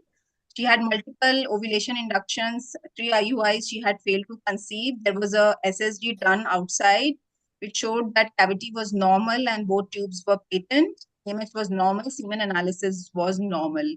So what's the next step? Anybody can answer that. Dr. Shreya, if she's there. Anybody can answer. Is such a scenario, it's a very common scenario, I would say, in our day-to-day practice. What's the next step? What will you do in your practice? Ma'am, I would like to evaluate the male more. I will go for further testing of the semen. Yes. The DFI is again another added tool. Usually if the DFI is more than 25, then we need to give an some antioxidant therapy or Ultra Q 300 for at least 2 to 3 months and get the DFI repeated. And we will give some time. If the lady is having good reserve, adequate reserve, and normal parameters, other parameters, normal tubes, normal cavity, as in this case. So I will give a time of at least 2 months with some medication to the husband and repeat the DFI if later on. And if it improves, then we can go ahead with the one more cycle of OI or IUI. Do you think in this investigation which we were investigated, anything is missing? Do you think you would like to investigate her anything else? You would like to add anything to her investigations? We can do except for male hysteroscopy. factor, which we have done already. 3D. Any scan is not mentioned. What was the findings of the ultrasound scan? 3D scan was not done in this patient. Only 2D scans were done. 3D scans were not done. And of course, we should be able to do a 3D ultrasound. And Yeah. if needed, even a diagnostic hysterolaparoscopy, I will recommend to the patient. Okay. So 3D scan was not done. The comment on the cavity being normal was commented on a SSG on a 2D scan. So I did a scan, I started a cycle, and I found out that endometrium was not reaching the fundus, suspecting a Mullerian anomaly, and 3D scan was done, which suggested a unicornate uterus. And of course, you know, when there is a unicornate uterus, there is only one tube. So earlier it was mentioned both tubes are patent, but now we know that only one tube is patent. Do you think finding this investigation will change your management? Because till now, patient was thinking husband is at fault. Now, all the blame comes on her that she has a Mullerian anomaly and she has only one tube. Maybe she had gone for an IUI with the egg on the absent tube side. So maybe those were not successful because of that. So will you change your management, or still the management remains the same? Yes, ma'am. In this case, we can again go for first a very detailed counseling needs to be done. That not only because of this unicornate uterus, the uterine volume is reduced, Yeah. giving the embryo a lesser chance to implant. Also, the DFI cannot be ignored, even though now that we have found a more reliable cause of maybe not conceiving, but still both the parts needs covered. And again, I will do maybe a hysteroscopic cavity enhancement in this case to improve the volume to the maximum, and then go ahead with the embryo transfer. I will prefer an IVF in this case. Okay. So IVF option is still open for her, but IUI option is open with microfluidics because DFI is high. And when the egg develops on the side where the tube is present, we can go for an IUI because the patient is young and there is AMH is normal. So both the options are open. None of them is wrong. So do you think infertility is more in patient with Mullerian anomalies, or they are equal to any other patients? Because she has unicornate uterus, is it causing her infertility? Usually, I believe Mullerian anomalies are more likely to cause obstetrical problems rather than infertility. They may land up into recurrent abortions or preterm deliveries or cervical incompetence. Infertility is less likely to happen because of Mullerian abnormality. Yeah.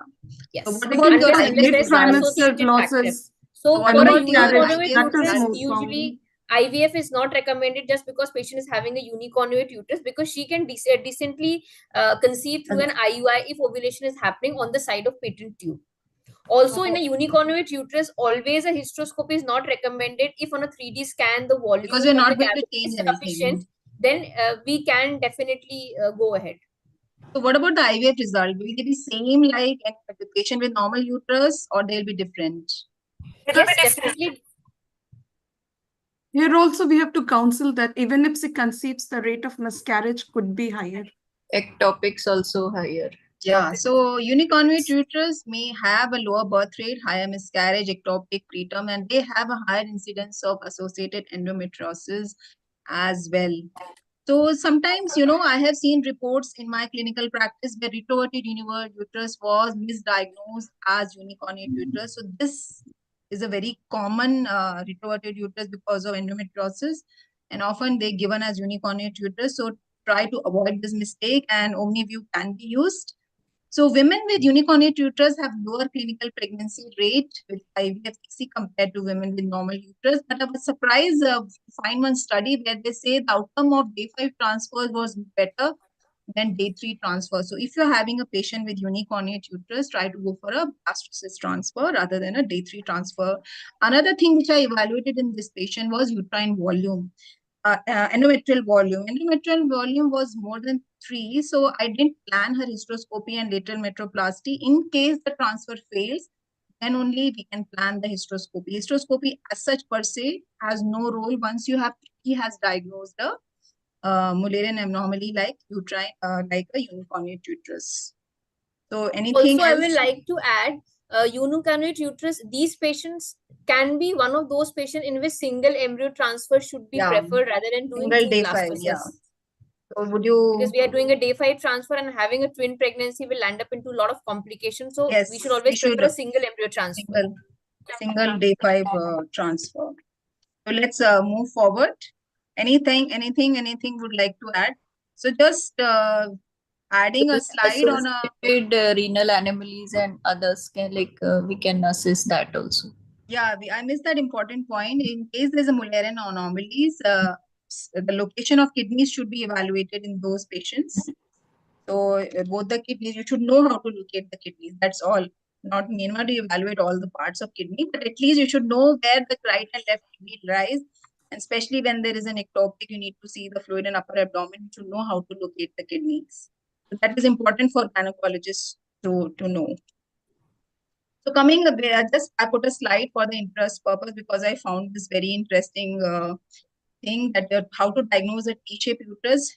Generally, we are aware of this entity called T-shaped uterus, but we don't know how the criteria to diagnose it. Till now, it was all subjective. It looks T-shaped, but nobody could confirm that it's a T-shape.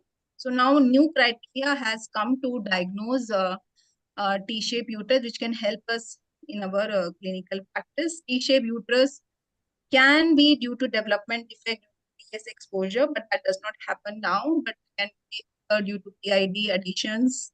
Now, T-shaped uterus can be seen in more patients. So if you find this, hysteroscopy will help you. Lateral metroplasty will help you and improve the result. Unicornuate uterus, you don't require hysteroscopy, but a T-shaped uterus, you require hysteroscopy to improve the outcomes if they have obstetric complications. So coming to our next this thing.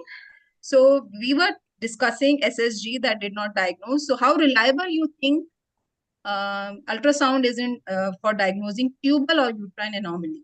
So when we evaluate tubes, we can do SSG, HSG. Now 3D SIS is also available. For uterine anomaly, which of the investigations you feel is the best? Or depends upon the situation? For tubal anomalies, we will go for tubal problem, we'll go for HSG or saline infusion sonography or HyCoSy. For uterine anomalies, 3D, HSG also has a role. MRI to a lesser side because 3D is better than MRI these days. So which of you think is the gold standard for diagnosing tubal or uterine anomaly? 3D for uterine anomaly. Can we use MRI is the actually in secretory phase, especially if we can do that, then that will be more informative. These days, 3D, the radiologists, they are recommending 3D over MRI for Mullerian anomalies. Okay, so anybody thinks HSG is better than SSG or SIS? Anybody For of the tubal opinion? factors, I believe HSG. For tubal factors, I always believe HSG is a better investigation. Why? Because SSG being a visual Objective. impact, It is objective, and HSG gives us a very fixed X-ray image, picture, which you can image, evaluate so after that 1 we year can also. interpret the tubal thing. Especially when we talk about hydrosalpinx, also HSG I think is the best investigation, which can give us a HSG can tell perfect septate hydrosalpinx. uterus also. Yes, HSG can give us some idea about uterine anomalies also. Information will be on lab history only. Yeah, so I'll just conclude this that I also feel personally HSG, even though whatever the latest data says that SSG, SIS should be done, but I personally feel HSG gives you images which you can evaluate, you can share, you can discuss, but SSG is totally depends on the person who is doing it, and they only can see, and sometimes, as you saw in the previous case, findings can be wrong. So I always prefer HSG as a first investigation tool for evaluation of tube. But for uterine anomaly, 2D scan followed by a 3D is better. I have seen MRI also missing a Mullerian anomaly because the magic is not in the wand, it is in the physician. Those who interpret the reports, they should be learned because they may not be aware because gynecology, not many radiologists, they study. So often the reports are misinterpreted. So I would suggest all my colleagues to always have a look. Don't 100% rely on MRIs because they also can be wrong. So looking at this table, I would say 3D is almost giving you 100%. 3D SIS, they say, is now the new gold standard for evaluation of tubes, which I again would say will be very, very subjective. Lab histro was considered as a gold standard. MRI, they give as 96 to 100%, but I would say, if in doubt, use multiple modalities because for the benefit of the patient. We should not rely only on one. Because 3D can see, you can see the myometrium also. In lab hysteroscopy, you cannot evaluate the myometrium. You cannot evaluate till which end you have to cut the septum. And ma'am, lab hysteroscopy should not be the first modality. So what is your opinion? Which patients are right candidate for lab? Always start with HSG and the ultrasound 2D followed by 3D. If there is just for knowing whether the tube is patent, laparoscopy should not be done. Because laparoscopy we should always do if there is some other indications we have to do, if we are thinking any endometriosis or anything where we may do some intervention at the same time. But for just tubal patency, laparoscopy and dye test is not, I don't think it should be So the- what I think as a fertility specialist, if the woman is above 30, we should avoid going for hysteroscopy and laparoscopy, especially avoid giving her a cut, where in non-invasive modalities like 3D are available and IVF is way, way less invasive compared to lap hysteroscopy. Giving her a scar for life is better than not good compared to we can offer her an IVF in case we are doubtful about the tubes. That's what I think. Yeah, Because true. the modern day infertility practices is little different compared to. So let's come to another very interesting 3D is the automated volume count, Sono AVC, which is the latest feature. I think all of us who are having a 3D machine will be having this feature, but I don't think so many of us are using it. So Dr. Priya is there. Yes, ma'am. So what do you think about Sono AVC? Is it a useful tool or it's just a marketing gimmick? Ma'am, I use it personally. I will just give my personal experience with Sono AVC. I use it when I'm doing a control ovarian hyperstimulation for IVF, and before giving the trigger, I usually after taking my 2D measurements, I do cross check using a Sono AVC, and I feel kind of reassured if my findings get matched. Also, since the follicles always are not in a circular shape, so exact analysis to give the trigger is sometimes difficult using the 2D ultrasound. So Sono AVC, I find it useful in those kind of scenarios, but I'm not using it for every case, or when I'm not stimulating her for an IVF cycle, then I'm usually not using Sono AVC. This is what my experience is. So now it gives you the volume.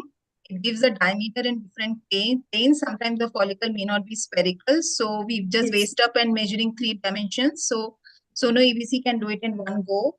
For crowded and compressed follicle, it is useful. Though they say it reduces time, but I take more time to do Sono AVC rather than 3D. So there is inter-observer variation is reduced and it is reproducible. We can show the images to and discuss. And now they are saying it enhances your decision making. So there is a study I found that in modern day practice, using a Sono AVC can help us decide the trigger timing, because Sono 3D folliculometry can help us to decide how many mature follicles are there and when we can give the trigger to the patient. It may be very, very subjective depending upon the doctor to doctor. Sono AVC may help us to, uniform this and avoid overexposure of gonadotrophins to the patients, and may help you because AI is the future of in ART. So this may help us in future for deciding the timing of trigger. So coming to our next 3D uterine volume, you can measure uterine volume with 2D also, 3D also it is available. Are we routinely doing uterine volume, or we just measuring the length, breadth and the height? Are you giving uterine volume to the patients? Dr. Sharda, can I ask any questions? I usually don't measure the uterine volume, which I should do. Maybe I need to start I will start to do after this webinar. I measure the length, width, and the height. Yeah, I also do that. So after when I was studying for this webinar, I came to know that yes, but it is when useful. when sometimes I do it because when I think it is very small uterus, and then I think that the volume it should be at least 3 to 4 ml. And that is the cavity. I'm asking about the uterine volume. Yeah, uterine volume I don't do, but the cavity volume sometimes I do. Yeah. So there is an association between uterine volume and IVF outcomes in patient with adenomyosis, especially when the uterus is bulky. Doing a volume will help us to decide the management of the patient. Let's discuss how. So this is the formula for measuring the uterine volume. So normal volume is 50 to 60, and according to many papers, less than 90 is considered normal. Normal in the sense the results were not different until the uterine volume did not reach 90. Once it crosses 90 and reaches up to 120, 130, miscarriages rate and cumulative pregnancy rates were increased. So if your uterine volume, you see many adenomyosis patients, but we don't know how much down regulation we should do for this patient. Will she require 2 injections, 3 injections, 4 injections? Where is the end? So uterine volume can help you determine how many GnRH agonist injection you may have to give to reduce her miscarriage rates. So in IVF ET patients, decreasing the volume if we calculate at the first go and after GnRH, if the volume is reduced and we bring the volume to less than 130, we can improve her IVF outcome. So measuring uterine volume can help us managing these patients who have adenomyosis. And adenomyosis, I think they're commonly seeing, and it's a very, very challenging situation for IVF experts. So I think if you include this, it will help us to manage our patients better. So let me discuss one case on adenomyosis only. There was a 39-year-old female with 2 abortions. She had previously failed IVF cycles, biochemical pregnancies. Scan was done. Uterus was bulky. It was an S-shaped cavity. She has a posterior wall adenomyoma. AFC was normal. AMH was 1.2. There was no uterine implantation. Only day 3 transfers were done with biochemical pregnancy. So she had adenomyosis, posterior wall adenomyosis was there. So pickup was done. Because she was 39, we offered her a PDT and we got 7 euploid blasts, which we were very lucky, I will say. So we downregulated her with 2 injections and we transferred a euploid blast and it failed. Then we did an ERA for this patient and second euploid blast transfer was done and it failed. Till now we were doing what was given in the books. Now what to do? 2 euploid blast transfer, ERA-based transfer has failed. What is next? Dr. Shraddha, would you like to?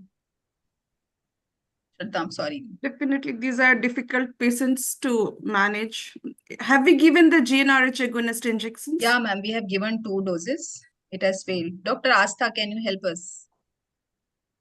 In such case. As you did, as the patient, we have transferred 2 euploid blasts and both of them have turned out to be negative. The patients now land up into, I think, recurrent implantation failure category. We have done PGS and both ERA. So the patient already have adenomyosis and we have given GnRH agonist. So can you show me the previous slide? Ma'am, we can go for adenomyectomy for under the specialized hand. So because the patient is showing an adenomyoma localized, so we can plan for an adenomyectomy if GnRH agonist has not worked. Yeah, So but what is I what would is like your to opinion? say, ma'am, the person who is doing the surgery, he should be the specialist and he should be able to do this entire surgery in one go. This is also important if adenomyectomy is to be. So what is the planned for this opinion patient. about adenomyectomy? Should we routinely offer or only in selective cases? Selective only in selective cases, definitely. This patient might need. So there are studies which show that the results of adenomyectomy and myomectomy are not very different. The reproductive outcomes are not very different, but patients should be monitored for uterine rupture during pregnancy. Perinatal outcomes were also not affected, but frankly saying, I have not seen any patient after adenomyectomy getting pregnant in my practice. If anybody has seen, they can share. So my opinion is, I have not seen, but those person who are doing the surgery, they claim that they had a good outcome. Yeah, I have been doing adenomyectomies, but only for patients who have a localized adenomyoma, which is almost entering into the cavity. Also, the important is what are we looking at? Even if after the removal of adenomyoma, we are not left with any of the myometrium, then it is definitely questionable. But if we think that sufficient myometrium will be left after the removal of adenomyoma, we can think of its removal. Yes, as Dr. Shraddha said, it has to be done under only those persons who are experienced in that. Only cesarean delivery, and we have to strictly monitor for uterine rupture. And there are 2 types of adenomyectomy. Can you specify which one we should do? One which is going from the endometrium to the myometrium, or the myometrium to the endometrium. Which one should we do it? Dr. Shraddha, I am not personally doing it. We usually call laparoscopic surgeons to do it. There are 3 flaps. They recommend that the flaps should be over breasting, and the techniques are different. I have heard of letrozole and progesterone therapy also working in this kind of patients. But she was planning pregnancy, so we couldn't. No, in like a pre-treatment with this and then planning for transfer. There was a patient who went into a laparoscopy surgeon's hand and he did both anterior and posterior adenomyectomy. Oh And my then he God. sent her for IVF. I said, what will I do? So let's see. I offered her adenomyomectomy, but patient refused. So this was her image of adenomyoma before the GnRH agonist. So because her 2 transfer failed, so we have to continue the GnRH agonist dose. And after the 4 doses of agonist, the volume and the vascularity of the adenomyoma reduced, and you can see that it's beautiful triple line endometrium.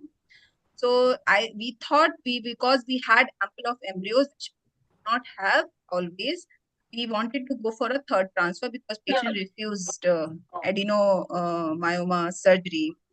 And what did we do? What different did we do? Because we were very, very desperate. So after volume reduction, because of GnRH agonist, we planned for a double euploid blast transfer. And because we gave her high dose progesterone to suppress very, very small uterine contractions for preparation of her endometrium. Then atoxaban infusion was also given. And finally, she conceived with singleton pregnancy. Even after transferring 2 euploid blasts, 1 implanted. So we see that euploid blast also failed, but we were able to achieve success, but it may not happen every time. So treatment depends upon case to case. Anybody would like to add anything? Anything different we can do in such patients? Adenomyomectomy, yes, it's an acceptable procedure now in expert hands. So let's move on. Yeah, tell me. I had one case, and she had generalized adenomyosis of the entire posterior wall. There was not a localized lesion, so I could not proceed with adenomyomectomy. And the first transfer with a day 5 blastocyst transfer, she failed to conceive. And the patient was from a very less paying parity, this thing, and very poor. So I gave her a dose of dydrogesterone 20 mg sustained release for 3 months. And in the 4th month, we again attempted 2 blastocyst transfer. She conceived a single embryo in that particular cycle. And good thing is that she delivered also. That's so, very nice. So that is why I agree with your mode of management, because surgery is a very tricky thing in adenomyosis. Whether it is Once surgery is localized, done, you whether it can't do is anything. You can't reverse back. Yes, Once the damage is done, it is done. These days, So you should always have a little high threshold for surgery, but according to me, you should not just jump in for surgery. Yes. So dydrogesterone does work. So that was reassuring for me. But over a period of 3 months. Dynogest or Dydrogest? Dydrogesterone 20 mg sustained release I gave once daily continuously for 3 months, and in the next in the 4th month cycle we again went for FET cycle, and she conceived. You didn't give agonist, I mean GnRH No, agonist. they could not afford it, so I couldn't give. Okay, that's why we'll try next time. So let's move on to Dr. I think there's one slide which shows that how to differentiate adenomyoma and fibroid. This is also a very, very common mistake. Adenomyoma, fibroid, we just keep on flipping. So there are some points which help us to differentiate, but ultimately it is either MRI or a biopsy which will tell us the final results. So the most important, if everything else fails, I think the probe tenderness can help you. Pain on pressure is present in adenomyoma and not present in fibroid. That can help you to differentiate. Because fibroid, why this differentiation is important? Because if you see fibroid, people jump onto surgery, and during surgery, they open up and they find an adenomyoma. So that should not happen. Even if you are going for surgery, you should be prepared for what you are going to operate. You are going to operate a very beautiful fibroid capsule. You will open the capsule and take out the fibroid like a lemon. But no, you find an adenomyoma. So this differentiation is very important. I still see of us confused whether it's a fibroid, whether it's adenomyoma. So these points should be taken care. If there is a doubt, go for an MRI. But when you take the patient for surgery, always be clear what are you operating on. Don't get surprises intra-op. And because we have not taken the consent from the patient also, so all this should be taken care of. So this is how a fibroid will look with a capsular vascularity. Adenomyoma will be diffuse. Coming to our next topic, so Dr. Seema is there with us. So let's come to, we have finished the uterus, now going to the ovaries. PCOD is a very, very common diagnosis. Now the girls, teenage girls, they're coming to us left and right. I have PCOD. So is ultrasound really necessary to diagnose PCOD? Let me ask Dr. Seema, can you share Yes, some? ultrasound is definitely necessary because it's one of the 3 criteria as defined by Rotterdam. So the other 2 criteria is either having anovulation or oligoovulation. Next is hyperandrogenism features either clinically or through biochemical. And the last one is the polycystic morphology in the ultrasound. So either 2 of these presence suggest PCOS. So definitely ultrasound is required. So a young girl, married at 19 years comes to you with that irregular cycles and she has hirsutism. Will you do an ultrasound on her or not? Ultrasound is maybe additive for the diagnosis, but definitely for a young girl is not advised, at least for the till 20 years of age or after 8 years after attaining menarche, ultrasound is not advisable. As in the initial phase of the reproductive age group, they're diagnosed as multifollicular than polycystic ovarian morphology. So what I will say is that ultrasound is not necessary for diagnosing of PCOD. PCOD, Actually, for PCOD diagnosis is 2 out of the 3 yeah. So if you are Rotterdam very criteria. clearly seeing So that if the patient patient is, just fulfills that, she has oligoovulation and she has signs of hyperandrogenism, it fulfills the criteria, the Rotterdam criteria. But yes, we should do an ultrasound. But for diagnosis, ultrasound is not mandatory. so these are the criteria. Ultrasound is not a mandatory criteria. So if you are finding a PCOD diagnosis in an unmarried female teenager, you need not do an ultrasound. You can diagnose her with only clinical features or lab parameters. But if you are managing patient with infertility, I think you should do an ultrasound to manage her infertility, not to diagnose her PCOD. Because I recently got a patient, 24-year-old patient, and married for 6 months, obese, with hirsutism and irregular periods, and ultrasound scan transabdominal from outside. You can see their big bulky ovaries written as PCOD. But I still wanted to do an ultrasound because I wanted to see with my own eyes. And when I did a scan, even though the ovaries were 10 cc, big bulky ovaries, follicles were hardly 7 or 8. And when I did her AMH was 0.9. So even though she is PCOD by other features, her antral follicle count was very low. So we have to treat her, and so ultrasound is very important, even though all other It must not be PCOD, ma'am. When the PCOS. AMH is 0.7 and the follicle number is just 7 in each ovary. Yeah, then volume was bulky, but our other volume was clinical 10 ml, right? Yeah, more than that, in fact. Even the stroma, abundance of stroma also suggests PCOM. More than Yeah, but 75% Was it of stroma. hyperechoic stroma? yeah, but that is not I also used. had one patient recently. She was 42 years old, almost married for 13-14 years. All the clinical symptoms of PCOS, she was obese with hyperandrogenism, and she was doing regular scans, and she was always diagnosed as a PCO. The scan always said it's a PCO. Nobody did an AMH, never. And Yeah. she had irregular cycles. She was given OCPs. Initially, the withdrawal were coming from OCPs. Later on, it's also stopped. But no one bothered to did her AMH. When she came to me, she was a case of premature. She came to me probably at 37 also previously.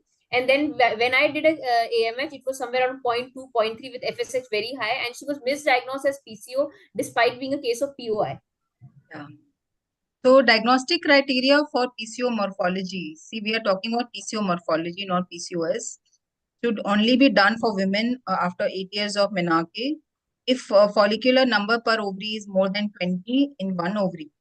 If both ovaries are not having, only one ovary is sufficient, and follicular number per section. If you're not able to see ovary in all section, if one section you are able to see more than 10 follicles, regular antral follicles less than 9 mm, then also you can diagnose her PCOD, and if volume is more than 10 ml, these are sufficient to diagnose PCO morphology on scan, not syndrome. You need to have other criteria also. You should be careful in diagnosing. Nor we should never be in a hurry to label a patient as PCO.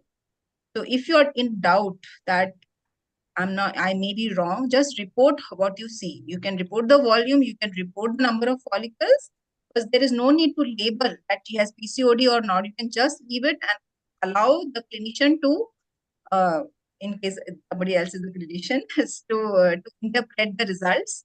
So if you are seeing that, there should not label the patient. Only after complete investigations, only the patient should be labeled, and should avoid ultrasound in young girls less than 20 years of age.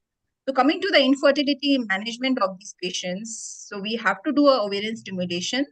So when a patient is going for ovulation induction or IUI, which Dr. Seema, what do you think is the best protocol for these patients? So when the patient is going for IUI, we can start either with letrozole to see the response, how the response is coming. And if the response is not adequate enough, we can increase the dose of letrozole, or we can also add up gonadotropins along with that. The chronic low dose protocol is used in patients with very severe PCOD. What about IVF? IVF, we can go for antagonist protocol or progestin primed ovarian stimulation. Here, again, antagonist protocol has the advantage of lower OHSS risk. So PPOS has the advantage of being more economical, and it is less painful because there's lesser number of injection doses. What about the results? Are they different in ANTAG and PPOS, or are they same, the blast formation rate? Or Yes, blast formation rate in PPOS is little on the lower side, and also the pregnancy rates. But in my practice, I see there is no difference. We got equally good results with the PPOS. If anybody has to add anything, if any seniors have to add anything, we can tell. I generally use PPOS in patients with PCOS. Anybody else in your practice, Dr. Astha? No, I've still not started PPOS. Dr. Durga has quite motivated me a lot, but still I'm not using PPOS. PPOS results are good. There is no need to worry. The LH is really, really suppressed. So don't worry. The results are equal. What I see in my clinical practice. So when you go for ovulation induction, when you start your follicular tracking, you have started letrozole or gonadotropin for the patient. Dr. Seema, when do you call the patient for follicular tracking? I usually call on day 2, day 3, see for do a follicular scan, check for the AFC, see if any cysts are there or not, and then give medications for 5 days. If a dominant follicle is already formed, and when do you call the patient for first follicular tracking scan after day 2? After 5 days. After 5 days of medications. No, that will be after day 5 days. 6. When do you call the patient? No, day 8 or day 9. 8 is too early, right? Don't you think so? Yeah, sometimes, yeah, but day 9 is okay. If we Day start 9. on day 2. Day 8 or 9. Day 8 will be, I think, too early for especially women with PCOD. They always tend to respond late. So day 9 or 10 should be the first scan. I think that should be okay. And how frequently then? How do you monitor the follicle? Then based on the size of the follicle on either day 9 or day 10, we calculate 1 or 2 mm growth size. And when the follicle has reached somewhere around 17 to 18 mm, we call on that day. We calculate that days approximately and then call them. So we generally call alternate day for the tracking. If the follicle has already recruited, it has reached 13-14 mm. But if the follicle is less than 10 on day 9, what will you do? If there is no follicle with a we increase the dose of the medications which is required, and then again call them after either letrozole or gonadotropin, whichever we are using. What about hyperstimulation then? Are you not worried about that? Yes, hyperstimulation will happen, but again, we can call them after 2 days and see whether the dose is working or they're going for hyperstimulation. Based on that, we can take a call. Okay, so we expect the follicle growth and always correspond with the endometrium, how much estrogen is being secreted, and you can use the Doppler as discussed in the previous talks.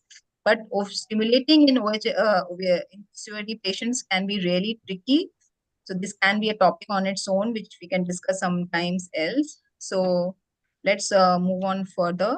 So this is how we measure the follicle. So when do you trigger a patient for ovulation The induction or so IUI? the follicle must be at least 18 mm in size, and the perifollicular blood flow around the circumference should be more than 50%, at least covering 75% of the ovarian follicle. And also the endometrial thickness should be somewhere between 8 to 10 mm. Yeah, these are my criteria. Anything anybody would like to add? This is The like PSP. repetition going on. Yeah, we can see the Dopplers of the periovarian blood flow and endometrial blood flow. Then the endometrial blood flow, if it is zone 3 or zone 4, it is good. Then perifollicular blood flow, the PSV should be more than 10 centimeter per second, and RI should be between 0.4, 0.6. So when do you cancel a cycle? Do PCOD patients have time? We tend to have very high cycle cancellation rate compared to normal responder. So when do you cancel a cycle? If the E2 is If the follicles in IUI cycle, if the follicles are more than 3. More than 3? More than 3 can be how many? 4. Do you routinely measure estradiol levels in a IUI or ovulation induction cycles, or do you only rely on your scan Only findings? ultrasound scans scans. first, then if they are more in IVF, we do E2 generally. Okay, so cycle cancellation, if there are more than 6 follicles of more than 15 mm, or the 3 follicles more than 15 mm with E2 more than 1500, we have to cancel the cycle. And if there is no follicle also, sometimes after giving so many doses, you don't get a follicle, then also we have to cancel the cycle. So there is a very important scenario where you have developed a follicle, you have given a trigger, and there is no rupture of follicle after 36 hours, and you want to do an IUI. What will you do? I will want to add one thing. Probably there is some correction. Probably there are more than 3 follicles 15 mm and more than 6 follicles 10 mm. That's what I believe I have read. 10 mm? Yes. If there are more than 10 mm, 6 follicles, probably 10, 11, more than 10 mm, 11, 12 mm, 6 follicles, and 15 mm, 3 follicles. I'm not sure, but probably this should be them, because E2 level we are not measuring in an IUI cycle or ovulation In case induction that we cycle. measure. Fine, we'll have a look, because if there are many follicles, one will reach domination. So we can wait and watch rather than cancel immediately. Sometimes what happens, that dominant follicle will come up and suppress the small follicles. So the cycle may have to continue. But if the follicles have already all are 15 mm, then there is no chance. So that we have to cancel. So we can have a look at that. It's 3, more than 3. It's some of the guidelines. Yeah, I mean, Or else we More can than 3, but what is the size then? Size, the dominant follicle. If there are more than 3 follicles, 3 dominant follicles, we have to cancel because there is risk of multiple pregnancy. So even if they're 15 That mm, is they're why- dominant follicle, no? Even if Yeah. they're 15 mm, they are dominant. Yeah. Yes. Then Yes, we I have to agree with cancel. So coming to this next question, so what do you do when this is a very commonly seen scenario? 36 hours you're ready for the IUI, and then the follicle is not ruptured. What will you do? You want to post the patient for single IUI? We can give one more dose of agonist and wait and watch for the ovulation to happen in the next 2 or 3 hours. So majority of the patients do ovulate. We can give a agonist trigger also as a rescue trigger. We will give, rather than 5,000 with a very high, international strong unit, we luteal give phase support then. 10,000 international unit HCG these days. 10,000, 5,000, I think the results are not very different. Their They're results are almost the same. same. So if you give 5,000 or 10,000, does not affect your LH surge much.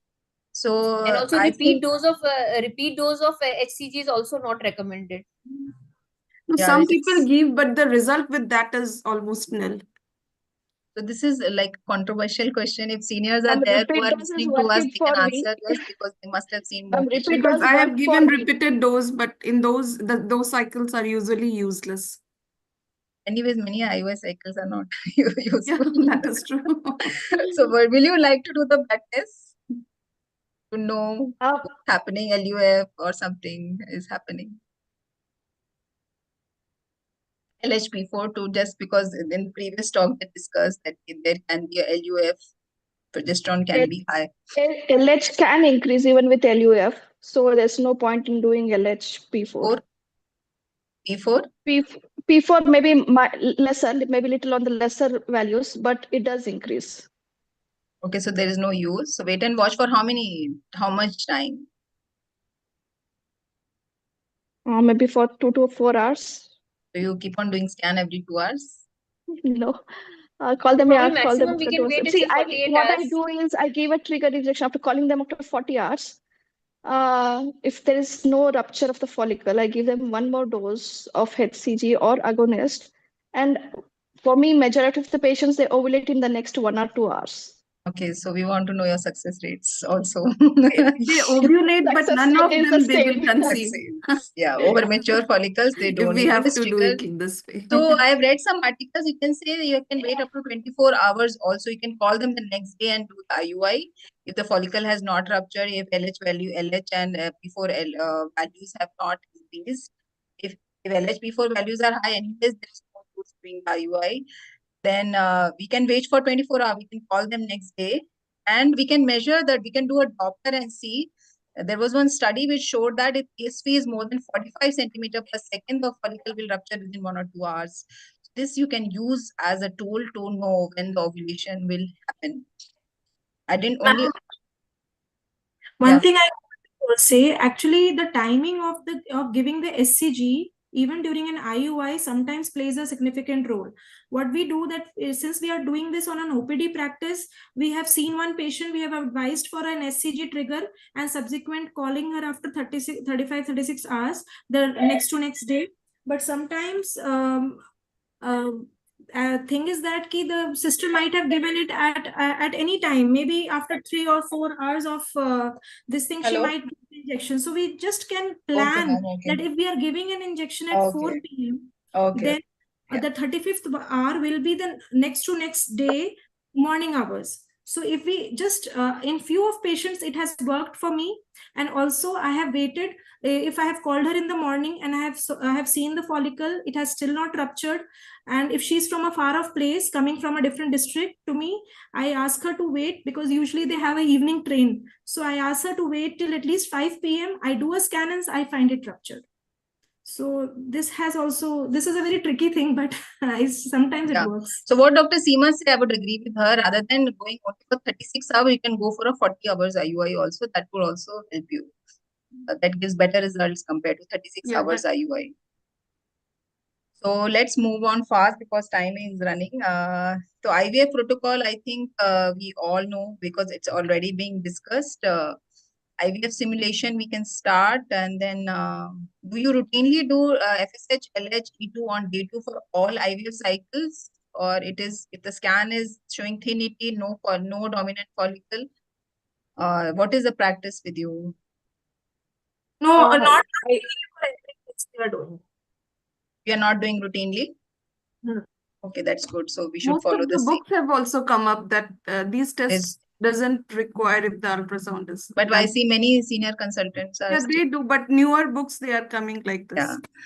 So fine. So do always start cycle with proliferative phase. Are you obsessed with day 2, or can we go for a random cycle ovarian stimulation? We can for a random cycle. This was the talk in this year's division also.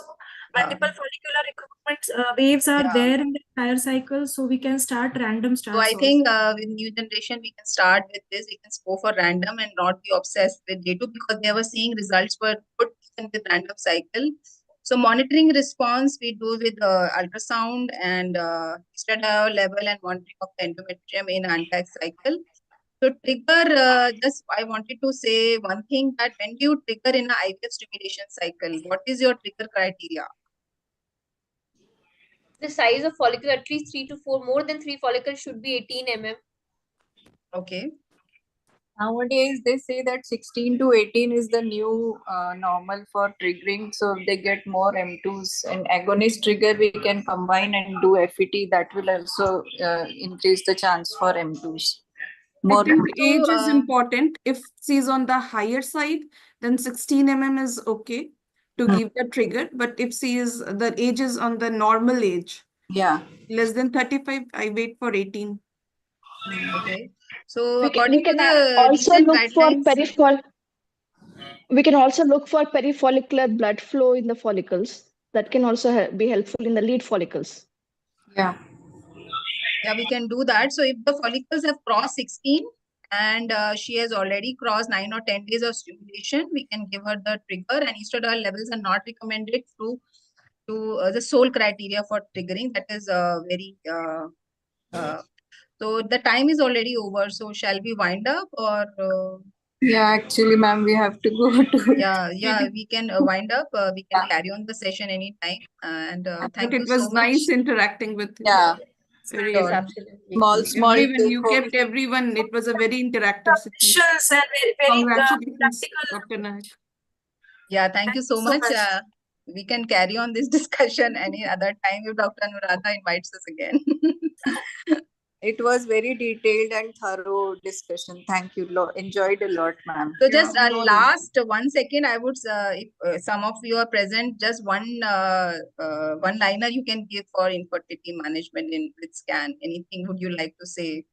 As I always say, magic is in the magician, not in the wand. So the person who is doing the ultrasound will take out test from the machine, not the machine. So type of machine is not important. How much you are trained is important. So Dr. Asta is there. What do you want me to say, Dr. Shalini? Yeah. One liner. You can say something. One line. I think a beautifully done 2-dimensional scan is the key to Better than- success. Yeah. Rest all Thank you so MRI, much. 3D, It was all very are secondary, but a baseline best 2D scan done on any day of the cycle probably will give us maximum information what we need for an infertility patient. Yeah. Dr. Pooja, anything you would like to say? Yeah, I like the sonography. We can add on the things like blood flow, whether it is a periovarian or endometrial, both are very important. So we can time our things accordingly, IUI or triggers, whatever. Dr. Shraddha, anything? Yeah, I want to say that if those who want 3D first, they should learn and master themselves in 2D first. Until 2D is not done properly, the 3D won't give the good result which is expected for an Dr. Seema? Priya is there. Seema is not there. Fine, then we'll wind out. If anybody is there, we can stop this discussion. Thank you so much for joining Thank you so much. and Thank you so being a much. part of it. Thank you so much. Dr. Shalini, you have done a wonderful job with I didn't less finish, time. ma'am. You didn't finish? Is there? Because it was so interactive that we could We keep forgot. it got so extended. Yes, Yeah. really very good. Really I very had some informative. interesting things to develop, discuss. We'll discuss Yes, some the of it. topic given to me was male infertility, and my husband was a urologist, so I learned a lot of things, and I wanted Yeah. to tell, but the time is short. Fast forward. There's many things we learned while preparing for the new session. Maybe preparing Yes, for this. yes, Yeah, yes, so- yes. Thank you, Dr. Anuradha, for giving Thank us this you. Thank you wonderful all. Thank you all. Thank so you, especially to you. With short time, you have accepted my invitation and you have done a wonderful job. It's really very informative, very step-by-step manner explained how to manage and the importance of ultrasound, even if without doing the endocrinological hormonal assessment, how you monitor your follicular study, trigger, stimulation, dose ups and down. It's a very important. You have covered very nicely. Thank you again. Thank you, you to ma'am. all panelists. Thank you for Thank sparing you your to time. all panelists. नहीं, it's a great opportunity for me and for you also, both of the team. And I thanks to ma'am, Bharti Jain ma'am, Ritu ma'am, Kalpana ma'am, Veronica ma'am, and Monica ma'am, and special thanks to Pooja, who is the master of ceremony. She has done the work very nicely, very efficiently. Also Thank you. participated in the panel It's also. our pleasure, So ma'am. thank We you. also Thank you all. take guidance from seniors. Like, matlab we are blessed to hear from them. Yeah. Every day is the learning. Every day, Yeah. every case is has Yeah, to. a We are learning point. get something to learn. Something to learn. Each and every case is different. After So listening I to think Dr. Ritu's talk, I was like, oh my God, we're Actually. so junior. what is yes, yes, So yes. calm, But still, composed, and like, yeah. but still, you have done your work very nicely. Along with the clinical implications, you have covered very nicely. It's a vast subject actually. Which one is to be left and which what we have to cover. So you have covered very nicely, step by step. This ovary stimulation, very nicely. You have prepared your slide and covered. Thank you again Thank you, to all ma'am. of you. Thank you, Thank ma'am. you so See you much. soon. Thank you so much. Soon.